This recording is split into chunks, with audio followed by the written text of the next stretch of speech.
Kathy for the welcoming music. We'll begin the spiritual retreat this morning with traditional Vedic chanting by the Swamis.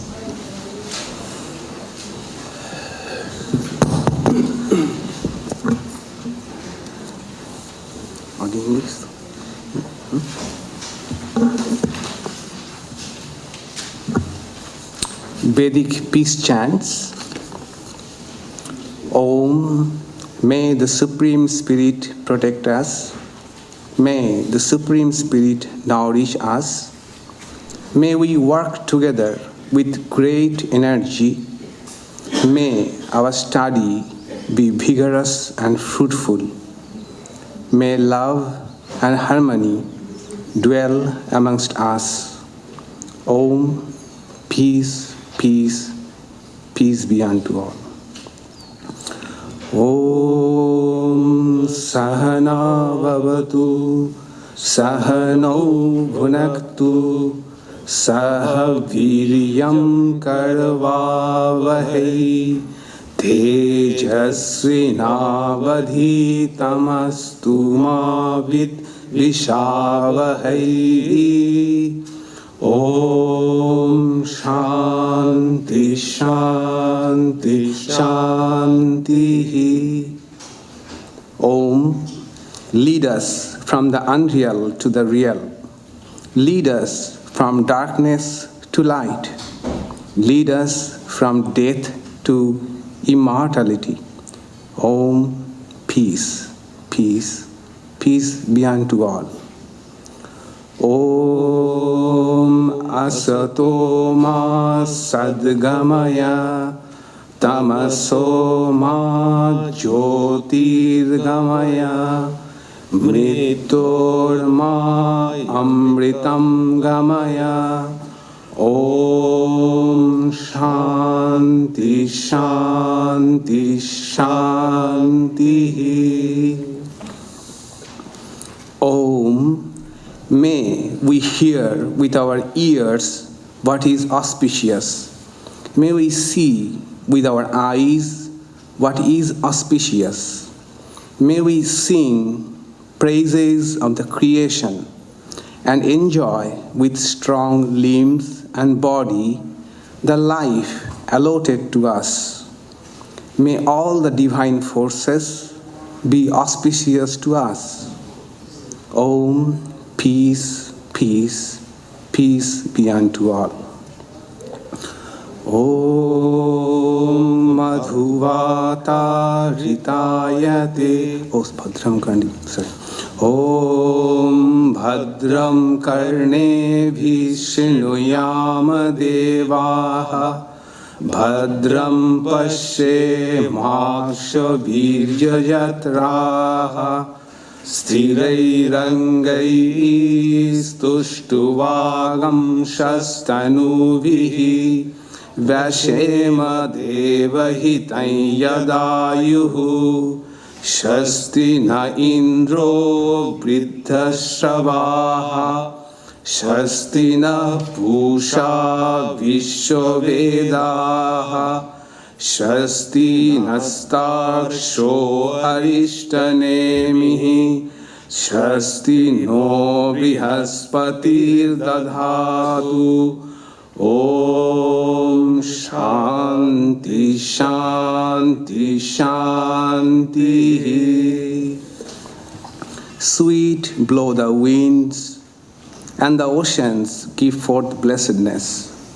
May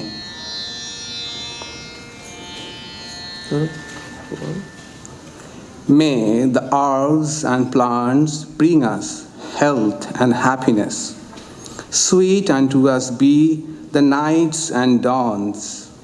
May every particle of Mother Earth be charged with blessing. May the heavens shower us with benediction. Sweet unto us be the noble forest trees. Sweet unto us be the shining sun. Sweet unto us be all living creation. Om, sweetness, harmony, peace. Om मधुवातारितायते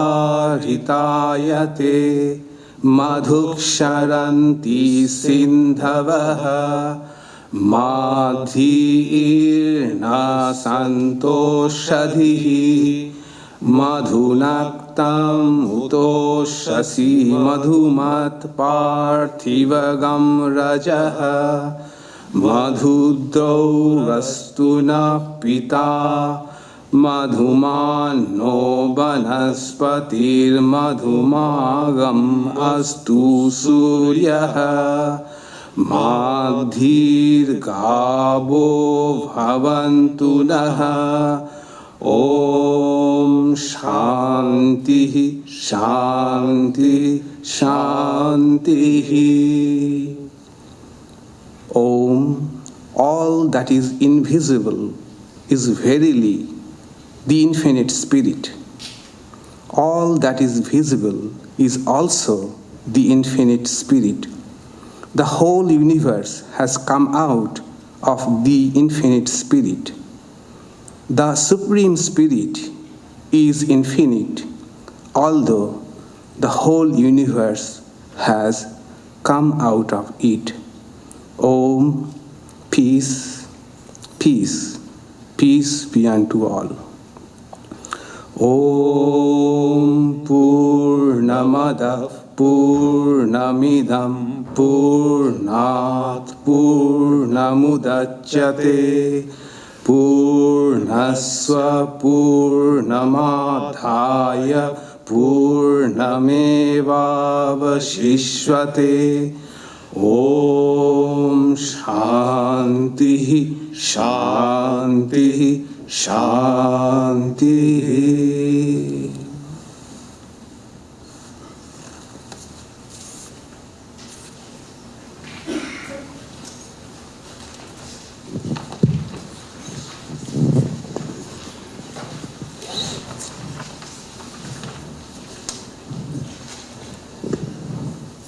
Namaskar to all the revered Swamijis, devotees and friends. We warmly welcome you to this special spiritual retreat to celebrate Swami Vivekananda. 4th of July, as you know, is American Independence Day. This date held a special significance for Swami Vivekananda. Swamiji spent 4 years in this country, and since he was here in July in each of those 4 years, he celebrated the holiday with his friends and disciples. But what is more noteworthy is Swamiji insisted on celebrating the American Independence Day in India on July 4th, 1898, when he was in Kashmir 4 years before his Mahasamadhi. He had taken some of his close American British disciples, including Sister Nivedita, Josephine McLeod, Mrs. Patterson, and Mrs. Ole Burr. The trip was to stay on a houseboat on the gorgeous Dal Lake in the valley of Kashmir. On that 4th of July, Swamiji appeared before his disciples early morning at breakfast. He marked the occasion by unfurling the American flag, a flag that was made by recruiting an unskilled Brahmin tailor who was instructed very secretly to make the flag by Swamiji himself. Then he went on to loudly read a poem he had composed for the occasion titled To the 4th of July. The poem is a heartfelt expression of a sage, a prophet's powerful urge for liberty and freedom. The poem starts at dawn when it was composed and celebrates the victory of day over night, light over dark, and goes on in that victorious vein. But it was more than the victory in a battle. It was about the eternal concept of the victory of spirit over nature, the triumph of Atman over all. So on this 4th of July, at this special retreat, we are going to commemorate Swami Vivekananda and celebrate the Catholicity of his message, which is the theme for this event and which we are all very eager to know more about from Swamiji's talks. This morning's session will end at 1 p.m. We'll break for an hour and 15 minutes for lunch and restart again at 2:15. If you have any questions for Swamijis during their talks, you can write your questions on paper provided in the lobby and give it back to the volunteers there. Time permitting, the questions may be answered. Thank you very much.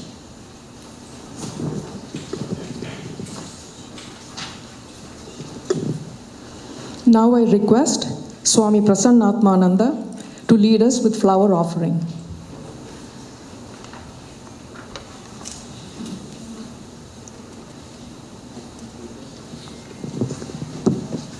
Maharaj, please take the flower.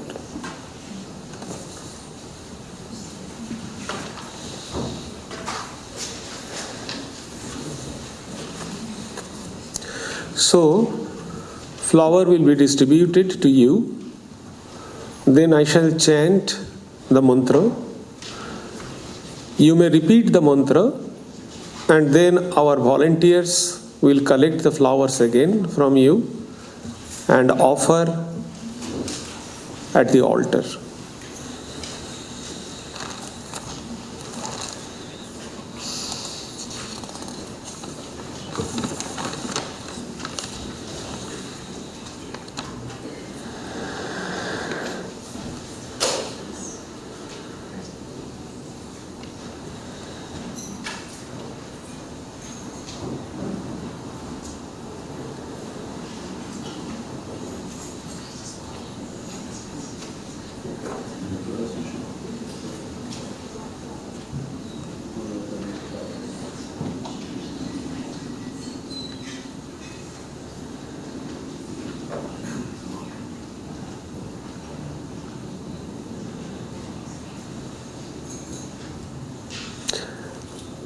I request everyone to turn your mobile in the aeroplane or silence mode.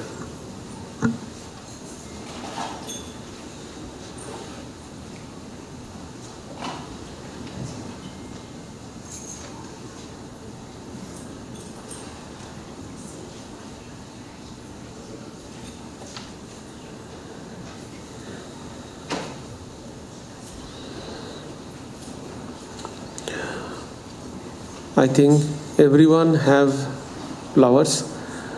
There is someone, Gargi, there is someone on the balcony.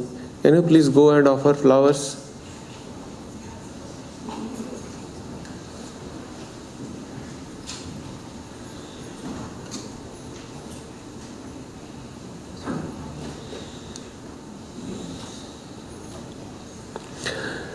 Let me chant. First, I would read in English and then I shall chant the Sanskrit mantra. O Ramakrishna, founder of religion, universal, and the embodiment of all world religions, to thee, the noblest of divine incarnations, I offer my salutation. Om स्थापकाय च धर्मस्य सर्वधर्म स्वरूपिणे अवतार वरिष्ठाय रामकृष्णाय नमः नमः। ओं ओइं एष सचंदन पुष्प बिल्लो पत्रांजलि संगाय सावरणाय सशक्तिकाय सपार्षदाय सर्वदेवदेवी स्वरूपाय श्री रामकृष्ण परब्रह्मणे नमः। ओं निरंजनम नित्यम अनंत रूपम भक्तानुकंपा धृत विग्रहं वै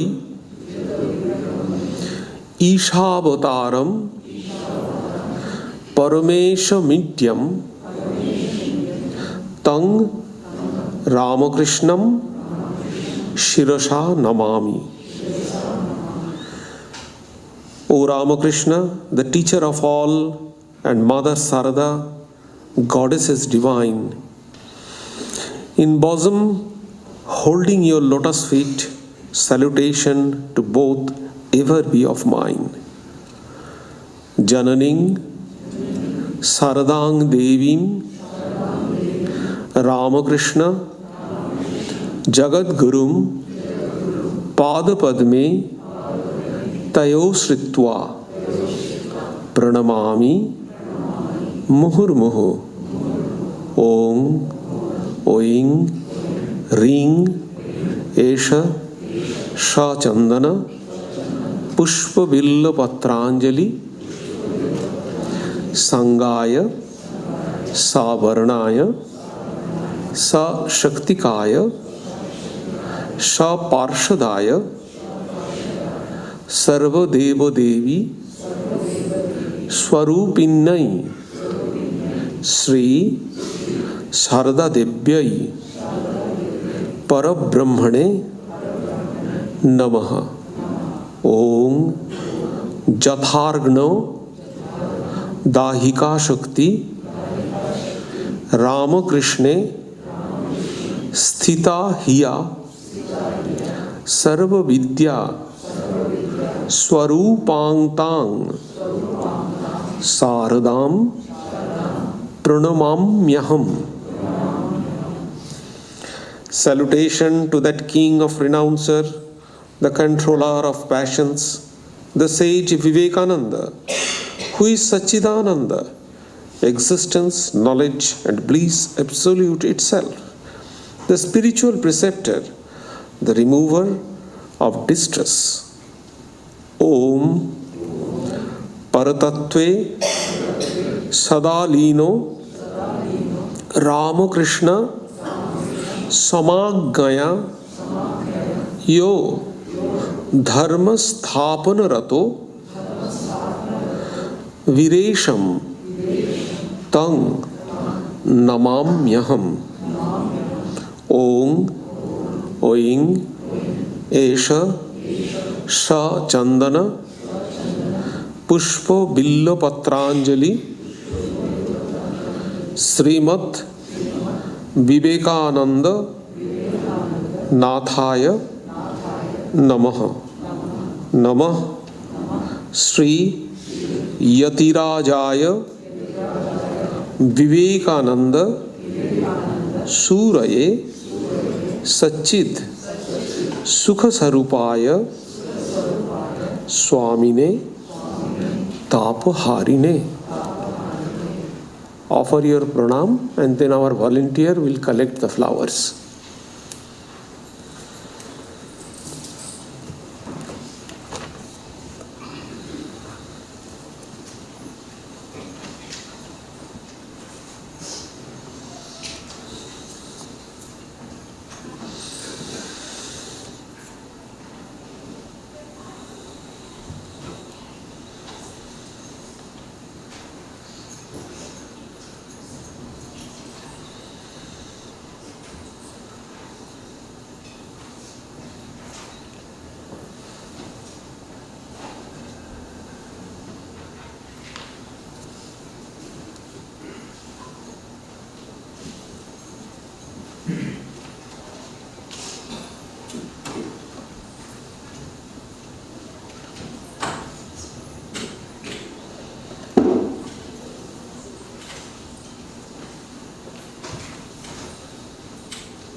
Shumita Chakravarti will now render a Sanskrit hymn. Followed by meditation.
I request Swami Prasannaatmananda to lead us in meditation now.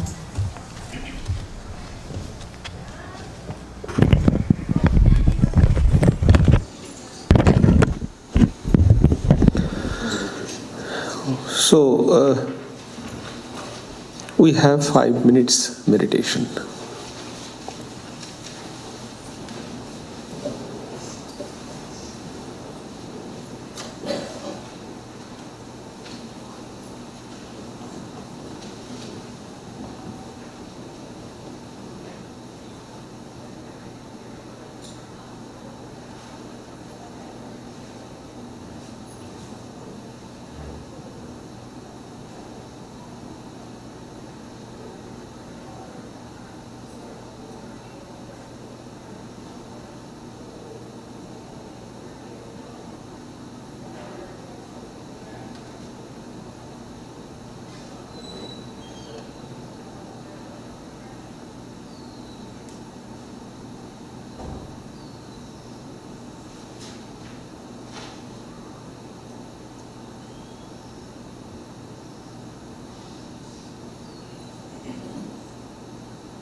Our first speaker to speak on Catholicity in Swami Vivekananda's message is Swami Prapannananda. Swamiji is the minister and teacher of the Vedanta Society of Sacramento. He is an initiated disciple of the revered Swami Veereswarananda, the 10th president of the Ramakrishna order, and he received his monastic vows from him in 1976. Prior to coming to the US, Swamiji was involved with humanitarian relief and rehabilitation, publication, and dispensary works in Gujarat. In March 1899, Swamiji came to the US as assistant minister of the Vedanta Society of Sacramento, and after the passing away of Swami Shraddhananda, he was appointed minister and teacher in 1996.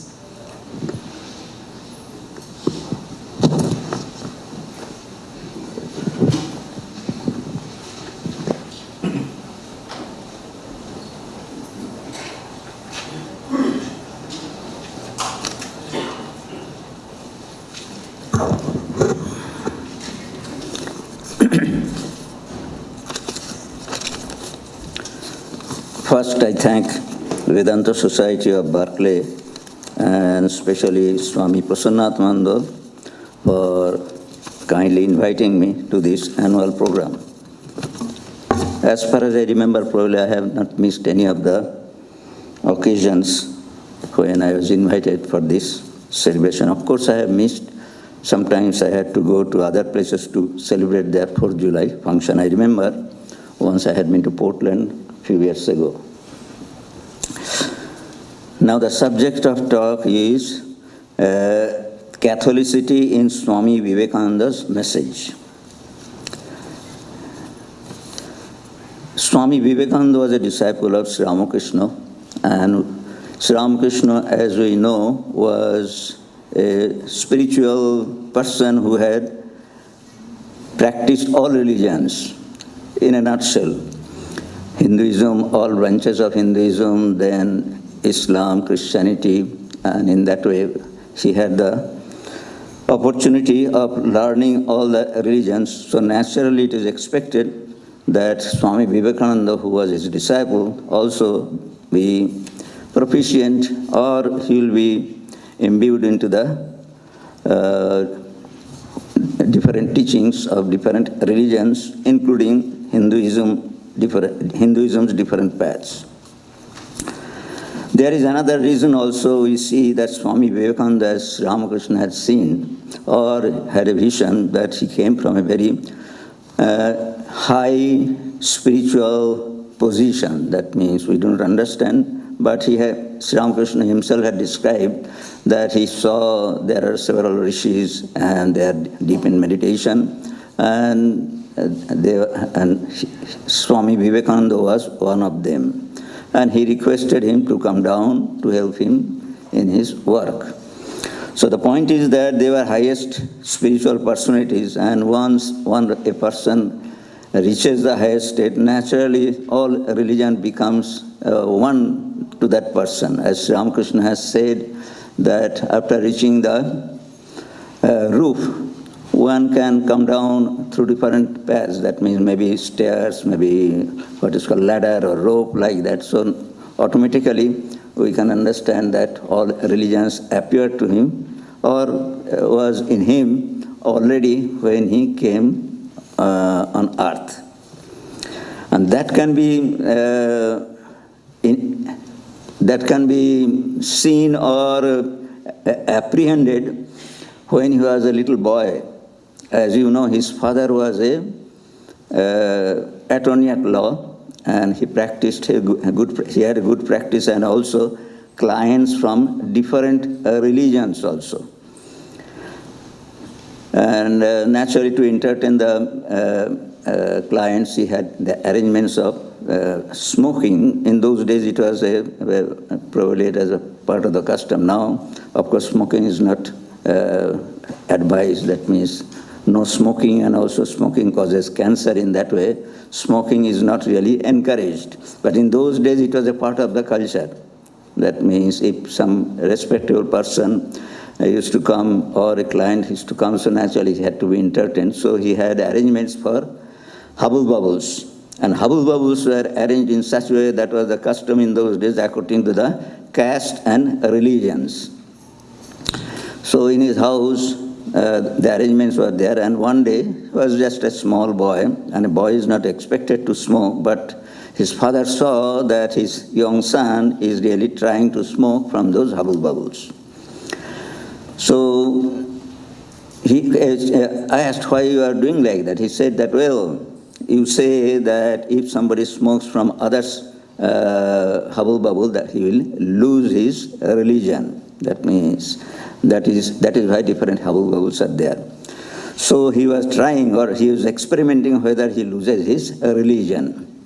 So that was the purpose. So the point is that we can surmise that from the very childhood he was destined to know that all religions lead to the same goal, and there is no differences in religion at a basic point. So that probably was his sanskara, we can say, and we can really trace that sanskara from his source that Sri Ramakrishna had seen. So in this way, whatever it may be, that Swami Vivekananda definitely was a staunch Hindu, and all the paraphernalias of Hinduism regarding monasticism and religious practices he did. But at the same time, he had that spirit behind his spiritual realization. So whenever we see that he is speaking from the point of view of the ultimate realization. That means religion leads to the same goal. And in that spirit he has spoken. Of course, he has spoken in many aspects of many subjects and aspects of different religions. But it doesn't mean that he hated any religion and just made one religion superior to any other religion.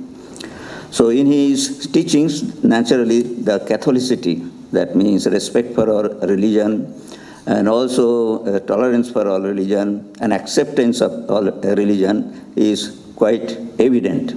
And basis of that is that he was a great realized person. A realized person automatically will figure out that, oh, this is the real teaching of this religion or spiritual practice, and in that way he cannot see the differences in different religion. You will find this in the teachings and also in the lives also of different great spiritual personalities. So I would like to point out, Swami Vivekananda himself has said that those who want to understand religion in proper spirit, they need to discover what are the basics of religion. So in that way they will be able to find out what is how actually the religions are same in a sense, that means they lead to the same goal, and their teachings are also have universal appeal. So in one place, in a talk that she had given, I think in this country, the ideal of a universal religion, in one place, there is a specific portion, that means specific way, Swami Vivekananda said, first recognize the maxim. That means if you want to practice a religion, don't think that my religion is greatest and other religion should be destroyed. So he says, do not destroy. It has to be recognized that iconoclastic reforms will not help us towards this ideal of universality. So he was giving an idea how a religion which has to be universal in a sense, in the universal, in practice, in the ordinary sense. That means all of us are really not realized person. We are trying to realize the highest, but definitely religion is the first step. From religion, we go into practice. So then actually, if we are lucky, then we shall have the highest realization. So in that way, just to claim that my religion is greatest and superior, that idea has to be given up. And at the same time, because you are proud of your religion and think that your religion is true, without going to the depth of the religion, just don't destroy. Then secondly, he said, take a man where he stands and from there give him a lift. That is the point. That means how to actually teach this universality. That the teaching is like this, that means impart him this instruction in such a way that you take into account where is he. That means whether he is what is called a fanatic or whether he is an advanced soul. So whatever may be the situation or his position in spirituality, from that you lead or guide him to the highest. The reason is this, that means if he goes to the highest, automatically you don't have to teach him that all religions lead to the same goal. He will automatically has reached the roof. Then he will himself understand what is a religion. Then he says, God is the center of the circle. He is giving one example, instance. God is the center of the circle, forming the followers of all religions. Each religion is a radius traveling towards that center. At the center where all the radii meet, all the differences will cease. But until we reach there, differences there must be. So this is a very interesting or very serious aspect of religion. Until and unless we have reached the goal, we have to be patient.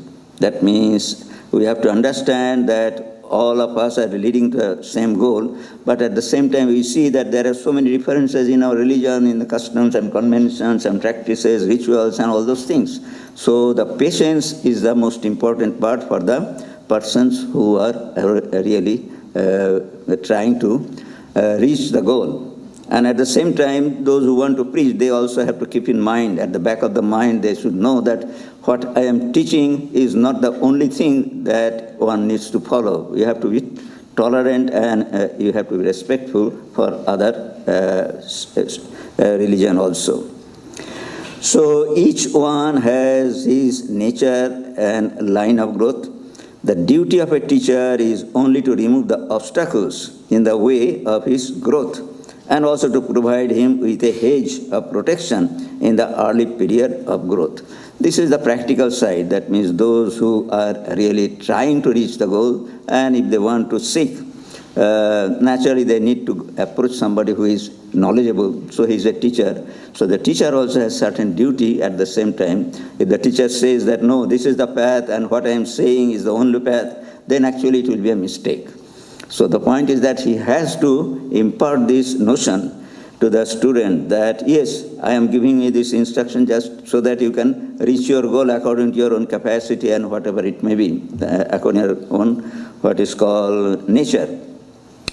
But at the same time, you have to keep in mind that others also have their background and their own nature. So what you are following, it may not be suitable for that.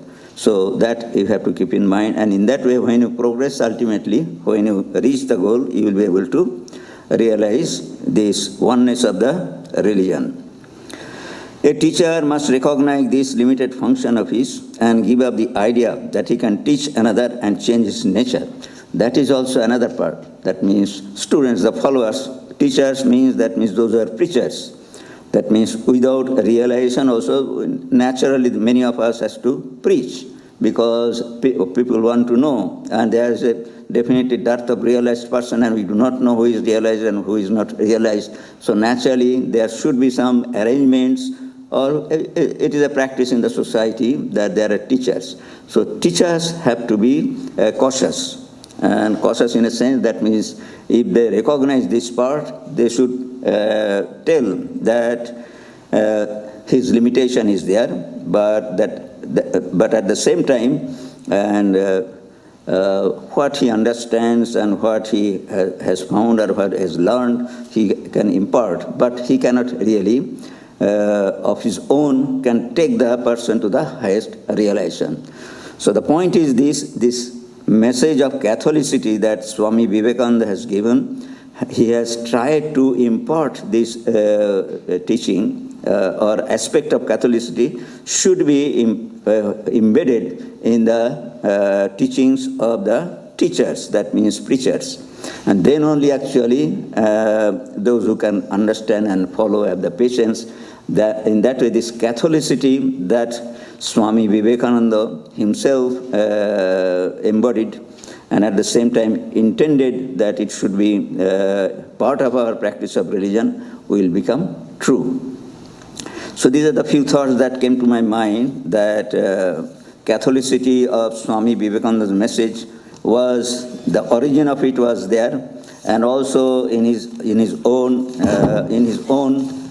turn, he also actually taught that, and also in what way that has to be taught, that also he has left for us. So now it is up to us to follow his teachings. Thank you very much.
Khatra Virya is a very well-known song in the Ramakrishna order, written by Swami Chandikananda, a disciple of Holy Mother. The song is about the spiritual might of Swami Vivekananda, who shines with divine effulgence, whose strength personified, and came to dispel the fear and darkness of humanity. The chorus members are Sumita Chakravarti on the harmonium, Chitto on tabla, Deepankar on keyboard, and the chorus members are Karuna, Gangadhar, Indira, Anar, Avinit, Meenakshi, Lovely, and Prasoon.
Our next speaker is Swami Vedanta, who will speak on our theme of Catholicity of Swami Vivekananda's message. Swami Vedanta is the Assistant Swami at the Vedanta Society of Northern California in San Francisco. As a student of UC Berkeley, he used to attend the lectures of Swami Ashokananda of the San Francisco Center, who was also the founder of this Berkeley Center and later became his disciple. Prior to his monastic life, Swami Vedanta earned a PhD in physics. He leads a discussion group at Stanford University for the study of Vedanta philosophy and Sanskrit knowledge.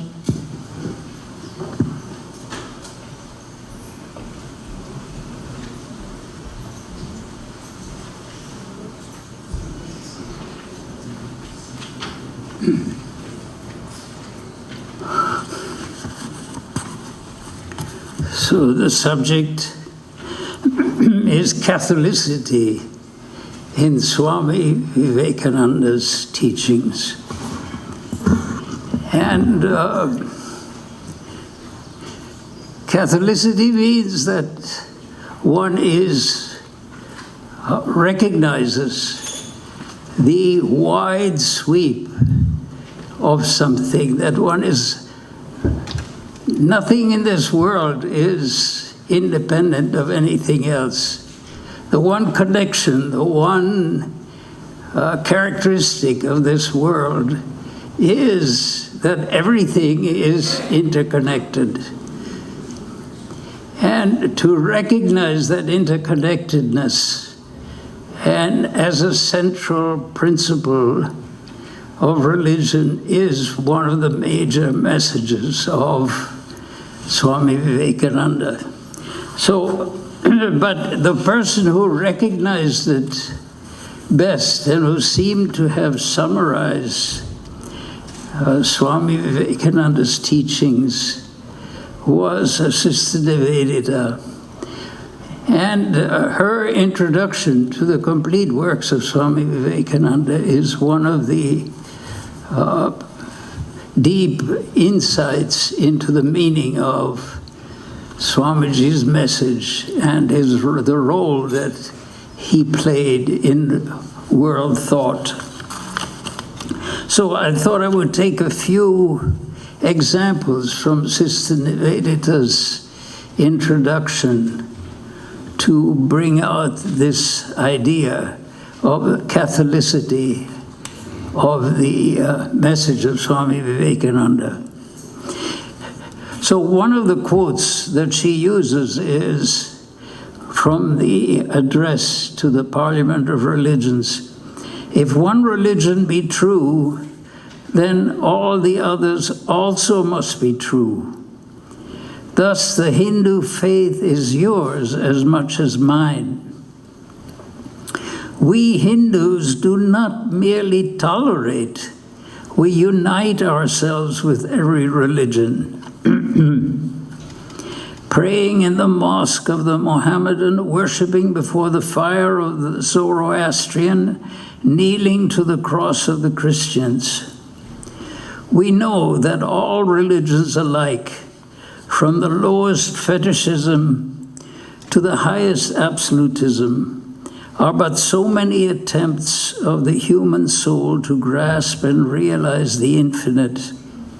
So we gather all these flowers and binding them together with a cord of love, make them into a wonderful bouquet of worship.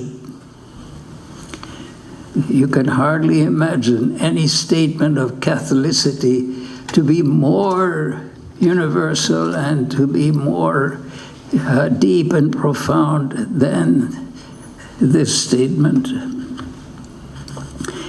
And Sister Nivedita continues, to the heart of this speaker, that is Swamiji, none was foreign or alien. For him there existed only humanity and truth. Then Sister Nivedita goes on. Others stood beside the Swami Vivekananda on the same platform as he, as apostles of particular creeds and churches. But it was his glory that he came to preach a religion to which each of these was, in his own words, only a traveling, a coming up of different men and women through various conditions and circumstances to the same goal. He stood there, as he declared, to tell of one being, one reality, who had said of them all, not that one or another was true in this or that respect, or for this or that reason, but that all these are threaded upon me as pearls upon a string, which of course refers to the Bhagavad Gita verse. Whenever thou seest, or wherever thou seest, extraordinary holiness and extraordinary power, raising and purifying humanity, know thou that I am there. To the Hindu, says Vivekananda, man is not traveling from error to truth, but climbing up from truth to truth, from truth that is lower to truth that is higher.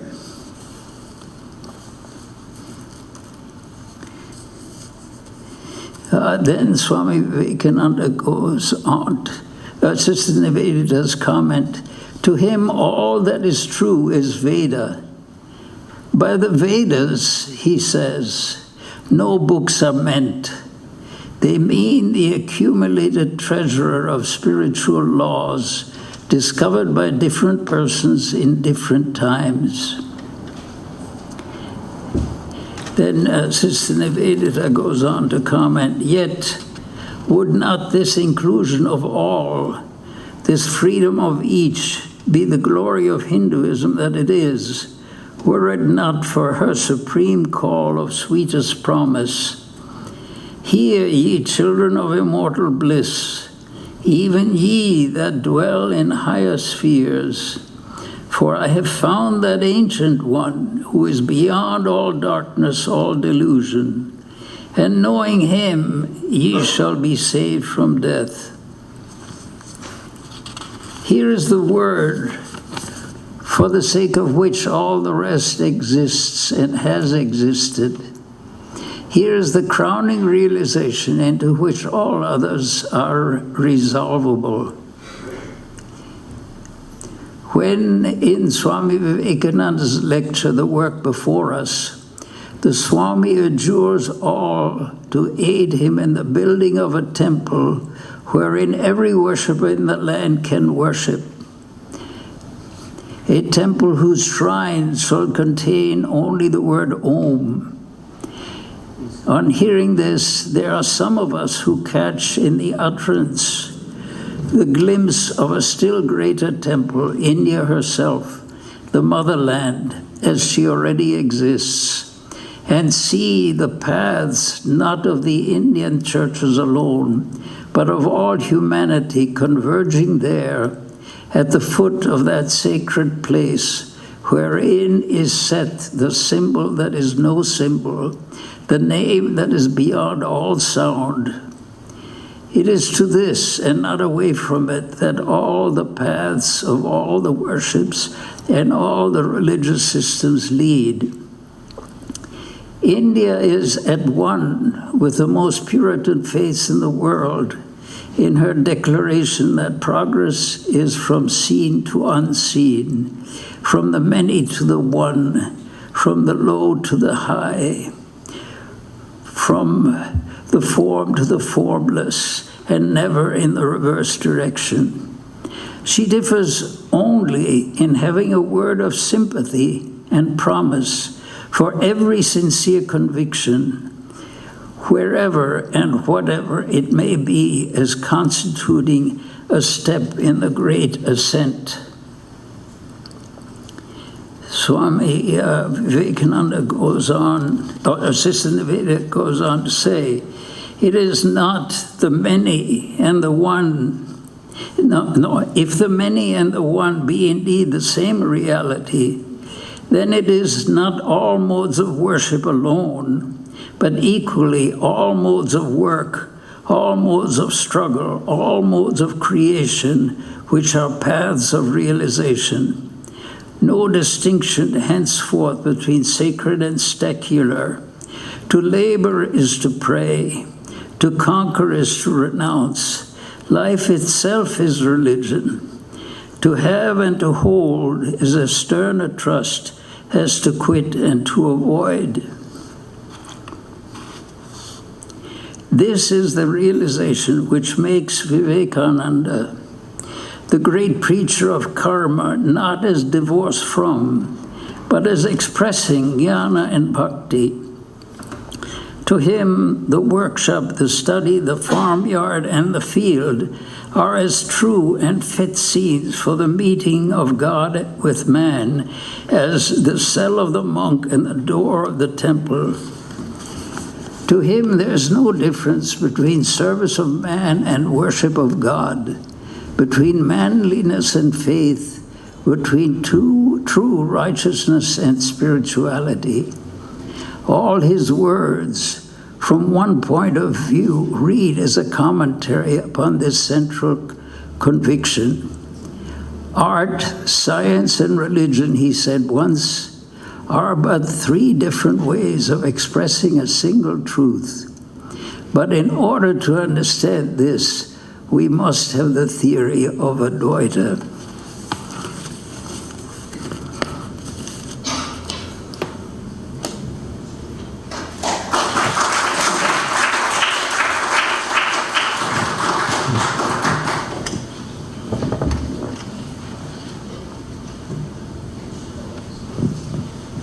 Hand mic. Give hand mic.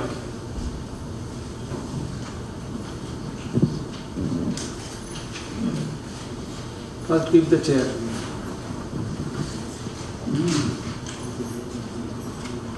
First give the chair.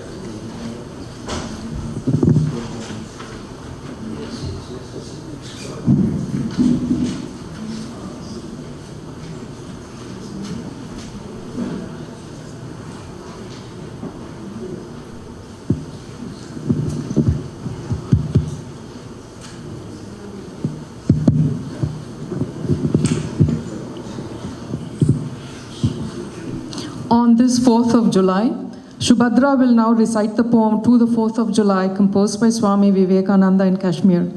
Subhadra got her initiation in 1970 at Hollywood from Swami Prabhavananda, who was a disciple of Swami Brahmananda.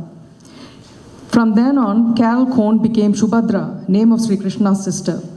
Subhadra says she was a student at UC Berkeley and lived in the dorms next to this center.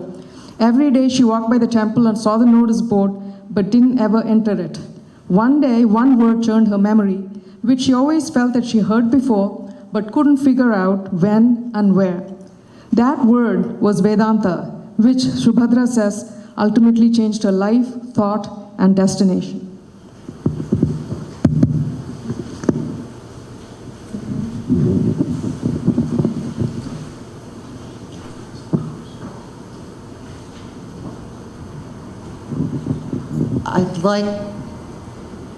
I'd like to take you back over 120 years to 1898, 4 years to the day before Vivekananda had his Mahasamadhi. And this is the poem he read. Stand also. On Dal Lake. Stand.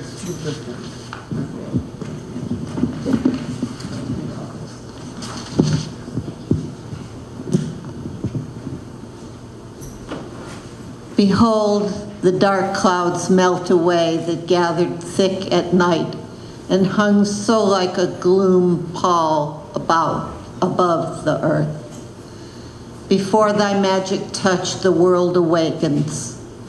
The birds in chorus sing, the flowers raise their star-like crown, dewy set, and wave thee welcome fair.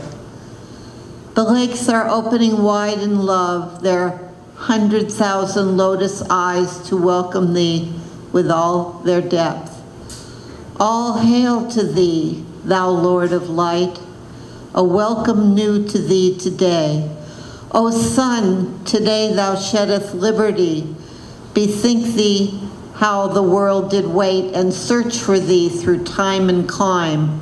Some gave up home and love of friends and went in quest of thee, self-banished through dreary oceans, through primeval forests, every step a struggle for their life or death. Then came the day when the work bore fruit, and worship, love, and sacrifice, fulfilled, accepted, and complete. Then thou, propitious, rose to shed the light of freedom on mankind. Move on, O Lord, in the resistanceless path, till by high noon o'erspread the world, till every land reflects thy light, till men and women with uplifted heads behold their shackles broken and know in springing joy their life renewed. Last year when I spoke, I asked for this peace, this freedom to return to us. And now I would like to leave with a quote from John F. Kennedy, the 35th President of the United States. If we cannot end our differences, at least we can make the world safe for diversity. Thank you very much.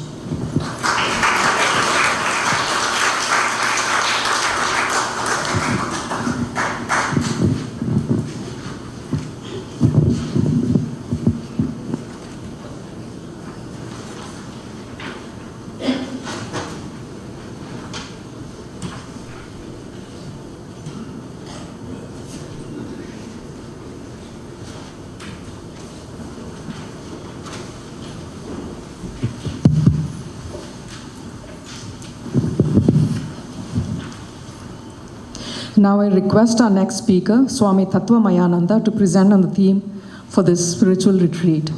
Swami Tattva-Mayananda is the minister of the Vedanta Society of Northern California in San Francisco. He underwent traditional training in Hindu scriptures, Sanskrit, Vedic and Vedantic literature for many years from early days. Before coming to the United States in 2012, he was teaching Sanskrit, Vedantic scriptures and Indian philosophy at the training center in Belur Mutt. Apart from his traditional education, the Swami has also received modern university education in English literature, psychology, European history, and Western philosophy.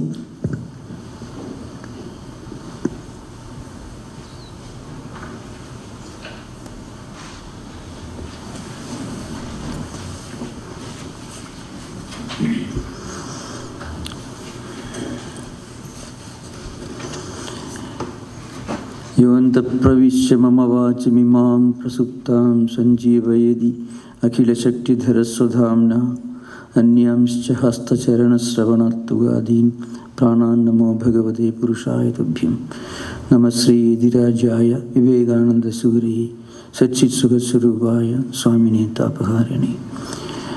My pranams to the senior Swamijis and namaskar to the junior monks and the devotees and well-wishers who have assembled here. So this topic is very interesting, Catholicity in Vivekananda's message. I would rather have the term turned into Swamiji's universalism. Seems to be a more appropriate term than Catholicity, which has a closer historical and theological connection with the Christian theology, especially the Catholic religious tradition. So maybe it may be more appropriate to discuss what I would like to call the universalism in Vivekananda. Now, coming to this subject, universalism in Indian spiritual and philosophical culture, you have to go all the way back to the Vedas. In fact, the first, historically speaking, the first statement of cultural, spiritual, and philosophical universalism appears in the Rigveda Samhita, the first mandala of the 164th Suktam is called Indra Mitram Varunam Agnirahu Adho Divyasa Suparno Gurutman Ekam Satviprabha Gudhavadanti Agniyamama Tarishwanamahu. Different gods and goddesses, cultures and traditions, views and approaches, they are all different expressions that eventually attempt to divine the same truth, Ekam Sat, one single truth. In fact, that is in a way the cornerstone of universalism and Catholicity in spirituality, in culture, tradition, and in values. Now, again, this idea can be found strongly expressed in the Upanishads, and especially in the Bhagavad Gita, which Swamiji in his Chicago lecture emphasized. Swamiji said, Ye yathamam prabadyande tantadaiva bhajameham mama varma anuvartande manushyaha partha sarvashaka. Swamiji gives a literal translation of this very important and interesting verse from the Bhagavad Gita, which again the next most important document of universalism. The idea that my religion is not only true religion, your religion is wrong because it's different from mine. If A is one, B need not be wrong. B may be another way to express what A tries to express. If you are different from me, it doesn't mean that you are wrong, but you are approaching the same topic, subject from a different angle. Swamiji gives a literal translation of this in his first Chicago address. In the second paragraph of the first Chicago address, Swamiji talks about the impact of this universalism and Catholicity on Indian history. For example, Swamiji refers to the first diaspora, the migration of the Jews. Historically speaking, the first time the Jews migrated to India, to the southwest corner of India in 400 BC, and again in 71 AD when Masada collapsed under the onslaught of the Roman Empire. The 10 legions destroyed Masada. And again Swamiji refers to the first migration of the Christians in the 1st century AD, and again the migration of the Parsis in 7th century AD. And also the Jews, Christians, Muslims. The second oldest Muslim masjid in the world exists in India. I don't know how many of you are now aware of this. A temple was given over to the Islamic community in 6th century AD, almost 25 years after the passing of the Prophet Muhammad. Hinduism granted a temple, and that temple was converted into a masjid. Juma Masjid, you can still find almost 30 kilometers away from where the second oldest Jewish synagogue stands in the southwest part of India, this Kerala. Again Christians, the Sri Christians. This is the Catholicity of Hinduism. Now, this was expressed in so many different ways. If you look at the Indian history, its evolution in cultural and spiritual and philosophical traditions, there are 3 key points. The first, Buddha in 6th century BC, then Shankaracharya in 8th century AD, then Vivekananda, and of course Sri Ramakrishna, because whatever Swami Vivekananda spoke, taught and preached all came from Sri Ramakrishna. So Swamiji cannot really stand without Sri Ramakrishna. So Sri Ramakrishna Vivekananda phenomenon came in 19th century, Shankaracharya came in 8th century, and Buddha in 6th century.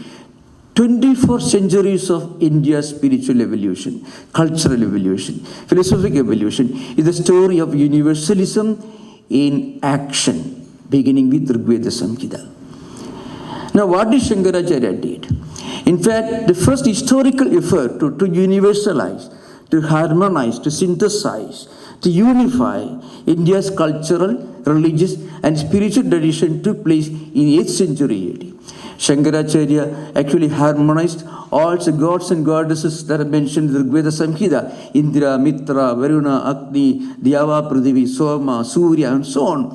All these gods and goddesses were harmonized and universalized by Shankaracharya when he established what is called Panchadevata Puja and Shanmata Sthavana. I mean, Adityambigam Vishnum Gananatham Maheshwaram Panchayajna Paro Nityam Grihastha Panchapujiyet. In India, if you find in Indian homes, if you find Hindus, traditional Hindus, householders, when they practice puja every day in the morning to Krishna, where ISKCON in West Bengal, Chaitanya Mahaprabhu in West Bengal, Shaiva in Kashmir Shaivism, Southern Shaivism, and then Kaumara, the worship of Subramanya, Kumara, Kartikeya, and Divine Mother, Kali worship. And of course, Surya worship has become almost extinct. Panchadevata Puja. This is the first attempt to universalize. So, today if you find, in India, you find the highest Advaita. And the person who teaches and preaches the highest Advaita also practices puja every day in his home. There is no contradiction. You can practice the highest spiritual idealism. You can also practice the most ordinary devotional practice. Shankaracharya makes the statement, Maisha Ananya Yogena Bhaktihi Avibhijarini Vivikta Desha Savitum Anabhirjana Samsati. In the Bhashya, they see 13th verse, the 10th to 11th verse in the 13th chapter of the Bhagavad Gita. The highest devotion and highest philosophy are the same. The theme of discussion in this particular verse is, what is Avibhijarani Bhakti? The unwavering, the pure devotion, the highest devotion. Na vibhicharana shila avibhijarini Suddha Nirmala Sachajnanam, Shankaracharya says, the highest devotion, that is the highest Advaitic experience. This again universalization, harmonization of Dvaita and Advaita in one single platform you can find here. Then after Shankaracharya, of course, there was a long dialectical warfare between Dvaidins like Vadiraja, Jayatirtha, Vyasatirtha and others, and Advaidins. Then in 16th century you find Madhusudana Saraswati comes, and he, on the one hand, he wrote what may be called the greatest dialectical work during the post-Shankarite times, Advaita Siddhi, and also his own commentary on the Bhagavad Gita following the footsteps of Shankaracharya, Gurartha Deepika, where he synthesized Bhakti and Jnanam into one. I mean, actually he was renovating, bringing back the great devotional philosophy that is enshrined in Shankaracharya's commentaries, which is forgotten during the dialectical warfare between the Dvaidins and Advaidins, which was again reconstructed by Madhusudana Saraswati in the 16th century. Then came the 19th century. Swamiji and Sri Ramakrishna came. Swamiji brought actually a new concept. It was a paradigm change. After Shankaracharya, the next important paradigm change happens when Sri Ramakrishna and Swamiji came together in 19th century. You know, the need of 8th century was different from the need of 19th century. In 19th century, Swamiji brought Vedanta out of India's own cultural and geographical and maybe theological restraints and brought it outside India and made it a universal philosophy. And Swamiji made it, on the one hand, universal Vedanta, on the other hand, he gave it a practical dimension, practical Vedanta. So, you can find in Swami Vivekananda this concept of harmony and synthesis of the East and West. Science and technology on the one hand, religion and spirituality on the other. You can be spiritual even when you are sitting in your office in the Bay Area. You are working for Intel, you are working for, if you are teaching in a university, if you are a doctor treating patients in the hospital, you can practice Vedanta. In your surgery room, you can do. In your office place, you can practice Vedanta. So Swamiji revolutionized Vedanta by giving it a practical dimension. On the one hand, he made the universal religion. On the other hand, he brought it down to earth. And Swamiji says one can practice Vedanta wherever you live, whatever you do. This spiritualization of the secular, I think that is perhaps the greatest contribution of Vivekananda. In fact, in Vivekananda, there's always the dividing line between the secular and spiritual. Of course, in the Bhagavad Gita, Lord Krishna may be the greatest synthesizer of all times. He had already synthesized everything, but then those ideas which he taught in 3000 BC, the third millennium BC, were somehow forgotten during the time of the superiority, of the domination of the Mimamsakas, and again Buddhism. So that idea of synthesis and harmony of the secular and spiritual, that was the greatest contribution of Vivekananda. You can be a scientist, you can also be a rishi. You can work in your office, still you can practice religion in your office. So religion is not something that we practice just in the morning and evening and then forget for the rest of your daytime, your life, your daily activities. Religion is something that you practice every day, every moment. And religion becomes a reality when every act becomes an act of worship, every word becomes a sacred mantra, and every thought becomes a meditation. That is how religion actually becomes practical. That is Swamiji's unique contribution. Again, Swamiji brought India's spiritual religious tradition. He brought it out of the stranglehold of what we call Varnasrama Dharma. Religion and spirituality can be practiced by anyone. Can you imagine something like this happening before Vivekananda? A man like Paul Brendan, a journalist, British journalist, who had migrated to the United States, sitting somewhere in a desolate apartment in New York, reading something about Ramana Maharshi, taking a ship to going to India, and go to Ramana Ashrama. That's the beginning of a new life for him. Now, today if you go to India, not only in the Ramakrishna Mission Ashramas or ISKCON elsewhere, in the Divine Life Society, Sadhana Sadhan, all over India, Indian subcontinent, especially the Himalayan regions, you find these Americans mostly, long beards, long hair, sometimes twisted in a very outlandish style of dress code and hairstyle, with the long vibhutis, sandal paste, rudraksha, wandering all over the place. You know what they are looking for? They are looking for Vedanta. They are looking for Advaita.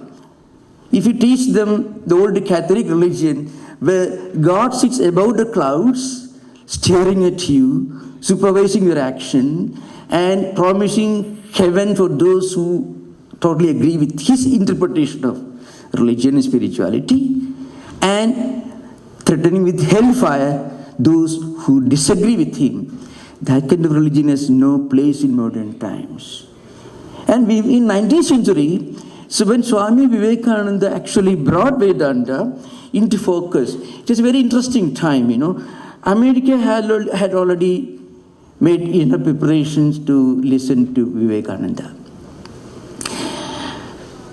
Emerson, who got a copy, a very inaccurate translation of the Bhagavad Gita, which was gifted to him by Carlyle, a British socio-critic. And he started writing articles in journal, the Concord movement, and then his own successors, Thoreau and Whitman, in the Leaf of Grass, and also in the Walden. You find in the Walden some of the very wonderful statements and observations about the intricacies of Karma Yoga, which today you find the writings of many misguided Indians who learn Vedanta only through English translations without studying Sanskrit language. So if you read Emerson's writings, if you read Thoreau's writings, Walden you find, for example, Thoreau says, Karma Yoga is not insensitivity or inaction. Karma Yoga means building up our own life, making use of our own skills by doing things, whatever we do in everyday life, with a sense of detachment, but not inactivity. You can find, even today you find, in the writings of many Indians who have not studied Sanskrit, who study Vedanta only through translations, most misguiding, misrepresentations of Karma Yoga. Karma Yoga made India inactive, weak, and insensitive. Swamiji actually hammers on this particular dispensation of neo-Vedantins who misinterpreted Vedanta even in 19th century. Swamiji, he criticizes the new graduates coming out of the three presidency institutions of Calcutta, Bombay, and Madras. Even in his Colombo to Almora lecture, Swamiji refers to them. So when Swamiji came, America was ready. And America fully understood Swamiji's messages. And then unfortunately, you have this, the First World War, depression, which completely overturned which actually strangled the evolution of America's Vedantic evolution, so to speak. And in modern times, we can see, if you read Vivekananda's books, you can find this wonderful universalization, which doesn't recognize the boundaries of language, culture, nationality, or anything. Whatever language you speak, whatever religion you are born into, even if you don't accept any religion, you can be a Vedantin. So one statement from Vivekananda is maybe a panacea, it may almost like a nectar for the ears of many of the modern agnostics and atheists. He says, you live your life in such a way that God accepts you even if you don't accept Him. Now, where do you find this kind of universalization? Universalization. So this time, we had to listen to Vivekananda, recapture his spirit, the idea that wherever you are born, whatever language you speak, we are all actually heading towards the same spiritual destiny. Swamiji outlined this important point in his first Chicago address. And this is one of the running themes that you find throughout Swamiji's life, his teachings, his preachings, and especially in the volumes of complete works. And Sister Niveda also emphasizes this point. I'm very happy that I got a chance to discuss this very important point. Vivekananda doesn't belong to India alone, and America has certainly every right to be proud of the place and the platform where Vivekananda got a chance to declare this universal message to the entire world. Thank you. Namaskar.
Let's hear some sitar music from Nartan Patel. Nartan is an engineer by profession and has received her sitar training under the guidance of Vidushi Manju Mehta. She will play Ra Kirvani Ala, Trutgat and Jala in Teen Tal.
आवाज आ रहा है ये इसका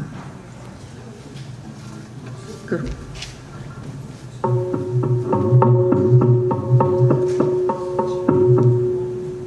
यहाँ पे ठीक है तो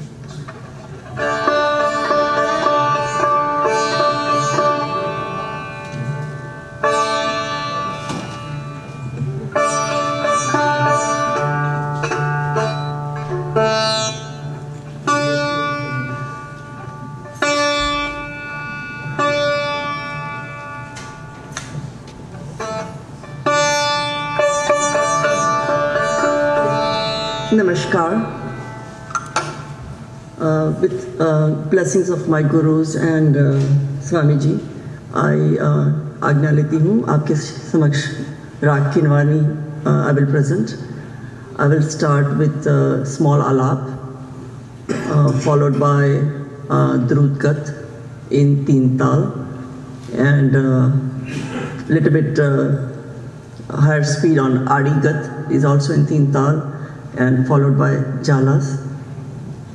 Thank you. Blessings.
सुनाई दे रहा है तबला ये slow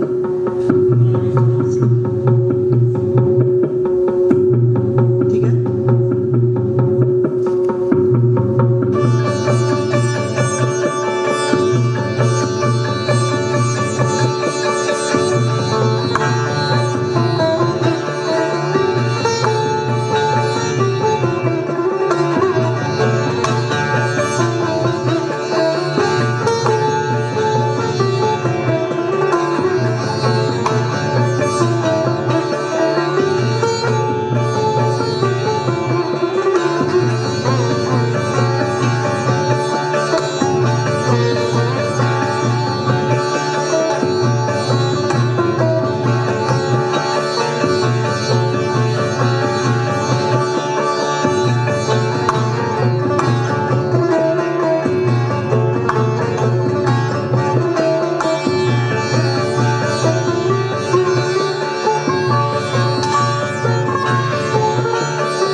That was some really melodious music.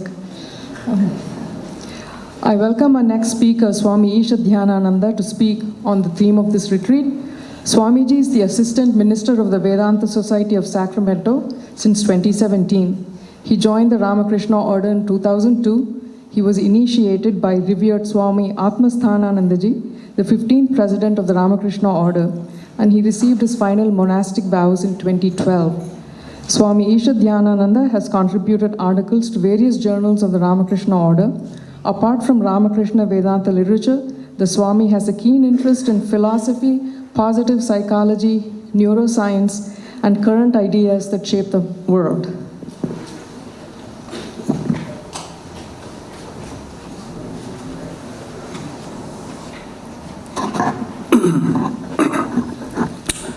Revered Swamijis, dear friends, I feel guilty that I am standing in between you and a delicious lunch. But I will not take much time. I will be over within my allotted time. The wonderful subject, Catholicity of Swami Vivekananda's message, and we are appreciating the universality of Swami Vivekananda's message, which is very important for all of us.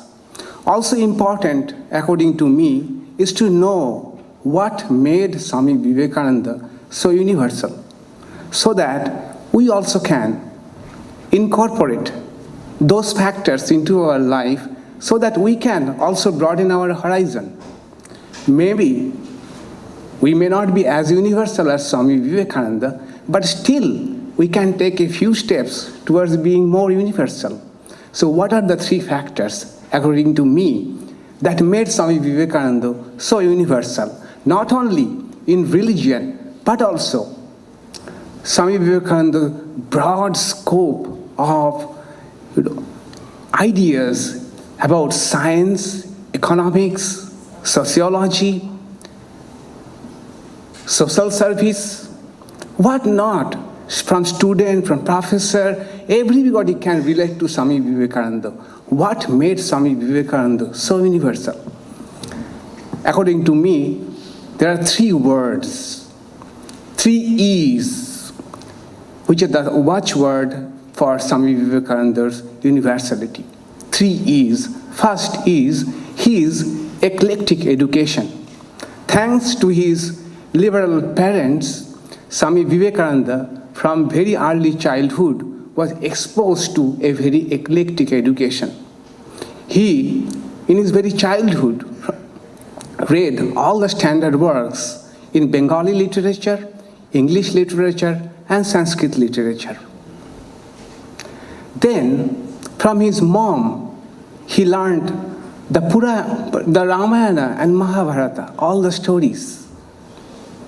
He had immense interest in Western philosophy and read the standard books of Western philosophy and logic, world history, psychology.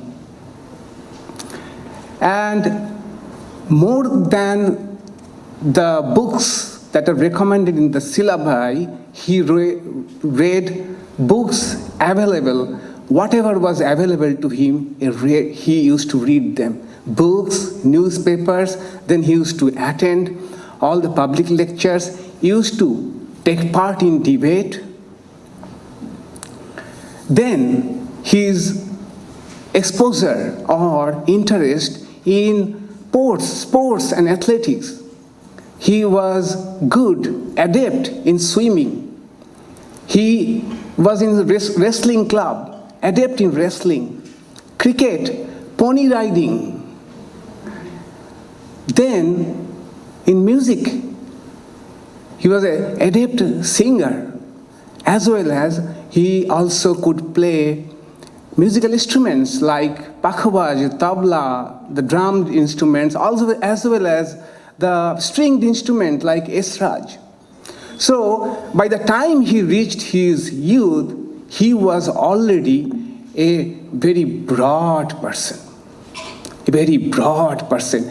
As liberal, as broad as we can imagine. Even more than that. Add to that his sincere yearning for spirituality that led him to Brahma Samaj. Brahma Samaj, that group who believed in formless God but with attributes. And Swami Vivekananda became a member of Brahma Samaj. And that was his view of religion. And when he came to Sri Ramakrishna, that was the view about religion he had. So eclectic education was not enough. He needed something more from Sri Ramakrishna.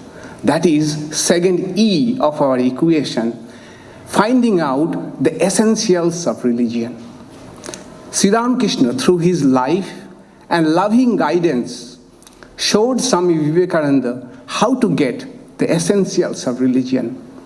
Imagine, same Swami Vivekananda criticizing idol worship, scolding would-be Swami Brahmananda for going to Kali temple, criticizing Sri Ramakrishna's Kali worship. He could not take these things. And he learns from Sri Ramakrishna. Sri Ramakrishna teaches Swami Vivekananda that not everybody is of same temperament. Rakhal, Swami Brahmananda, needs God with form. You may not need it, but try to understand that everybody's requirement is not same. So why are you scolding Swami Brahmananda, Rakhal? Try to understand this. Second, he said that these forms, idols, images is representation of that same infinite that everybody is trying to reach. You may not like it, but try to get the essence from it that some may need this representation. Fast forward, this same Swami Vivekananda, talking with the king of Alwar, who questions the validity of idol worship. He tells Swami Vivekananda, I cannot worship wood, stone, metal. I cannot. We know the story, the famous story. Swami Vivekananda calls the manager whose picture it is. It is the king's picture in the parlor. Bring it. Can you spit on it? The manager says, what are you talking about? He says, this picture is not king. Then why are you afraid to spit on it? In the same way, nobody worships the wood, the stone, the image. The stone, the image, wood, our idol, a representation of an ideal. Nobody is praised to, oh wood, grant me liberation. Oh stone, grant me liberation. These are means to reach that. Same Swami Vivekananda, who was against idolism, is now a champion of idol worship. Same Vivekananda who fought Sri Ramakrishna for going to Kali. Later on, throughout his life, he says, Kali worship is my special fad. I cannot but believe that in the universe, there is a power who thinks herself as feminine, who is Mother Kali. Same Swami Vivekananda started Durga Puja, Kali Puja in Belur Math. Same Swami Vivekananda, 4th July 1902, in the morning, goes to the shrine, closes the doors and windows, and for 3 hours worship who knows whom. But when he opens the doors and windows, everybody hears him singing Mother Kali Kirtan, song for mother. It appears to many that on the last day of his life, he worshipped Mother Kali. The same Swami Vivekananda. And same Swami Vivekananda again, who is a champion of non-dualism. When he first came to Sri Ramakrishna, he said, this is preposterous to think of non-dualism. I am God, you are God, this pot is God. What can be more ridiculous than this? Sri Ramakrishna used to tell him, read Ashtavakra Samhita, one of the greatest texts on non-dual Vedanta.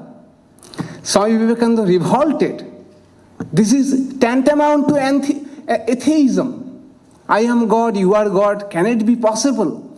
Sri Ramakrishna teaches him that look, there are infinite ways of connecting with the God. Try to get the essence. Try to get the essence. This is the essence that through every path, every faith tradition, every human soul is yearning to meet with the infinite. This Swami Vivekananda learned from the loving guidance of Sri Ramakrishna and also through watching, observing Sri Ramakrishna's life.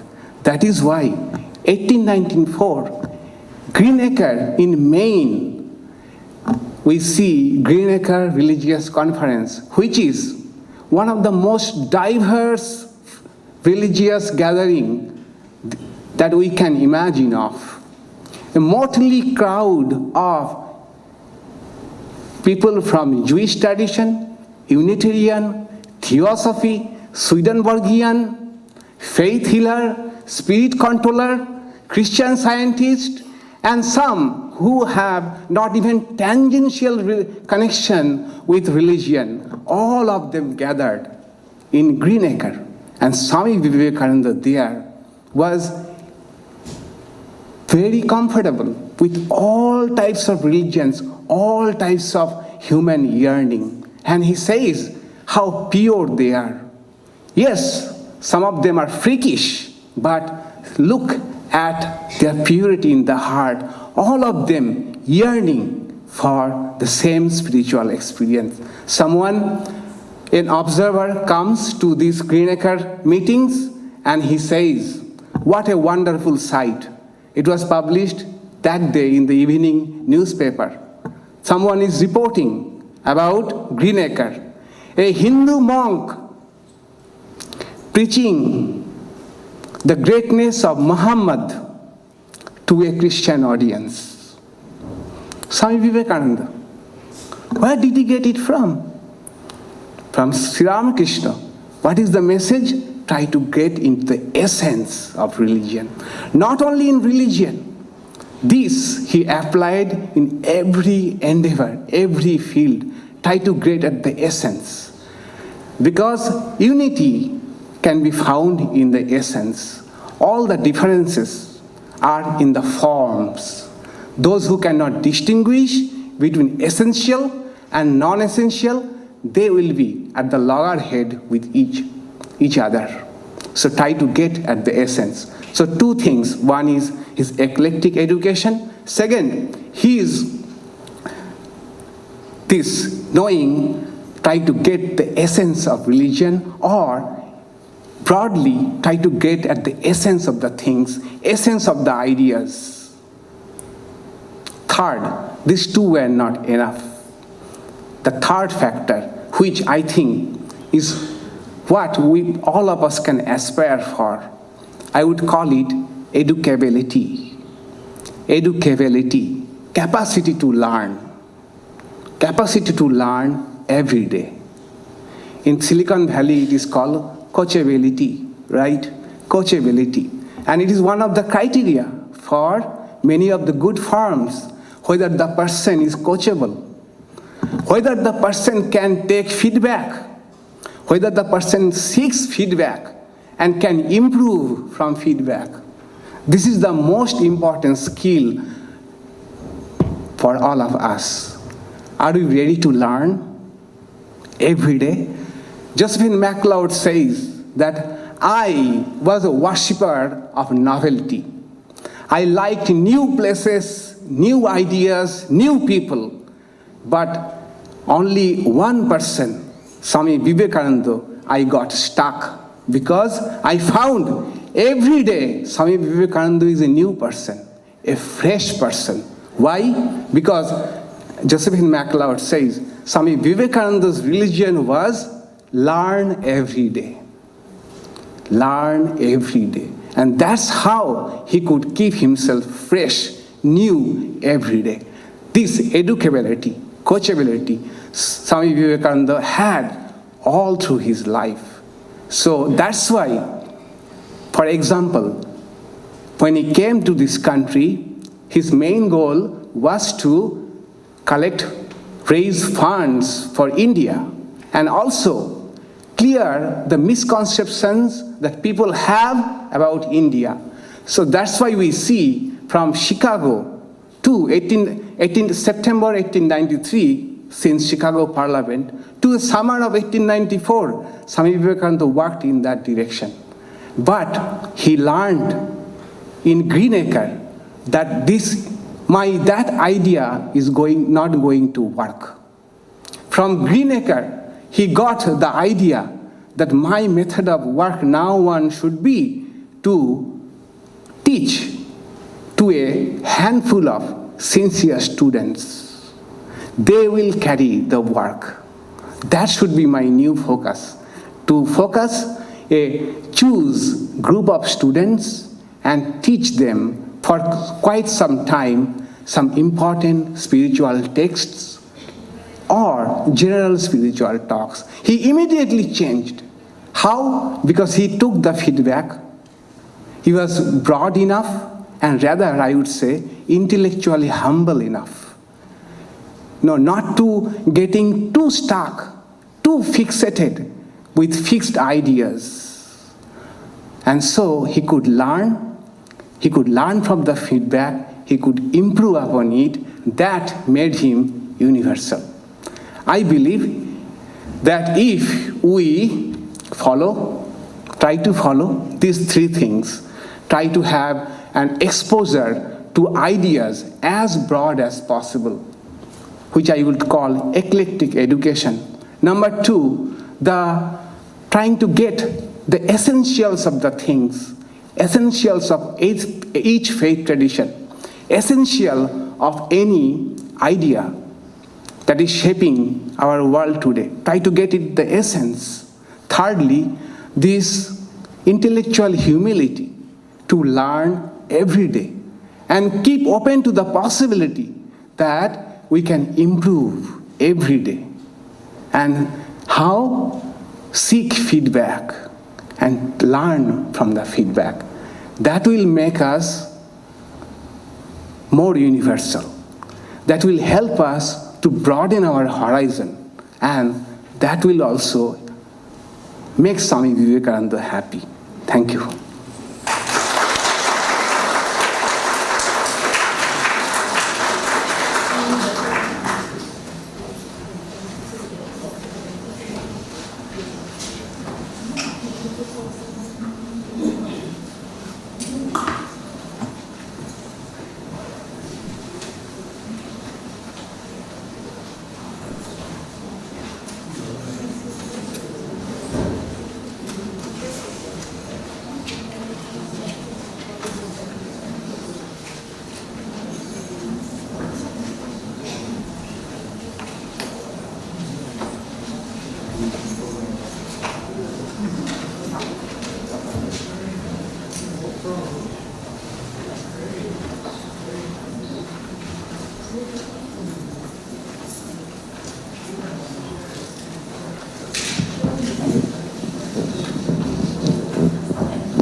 The chorus group will now render Sannyasi Gite. It is a Kannada song based on the Song of the Sannyasin written in English by Swami Vivekananda in 1895. The song, set to music by Swami Purushottamananda, is a strong call for asceticism and renunciation.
Hope you have all enjoyed this morning's program. We'll now break for lunch.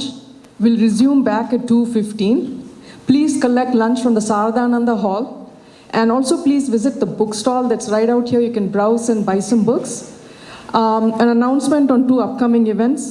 There is a meditation workshop on July 15th and 16th at San Jose House. If you have not registered before, this is a good time to register for at the website or at the bookstall. This is for people who have not attended this workshop before.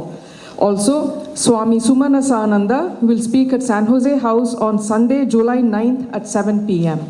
Thank you.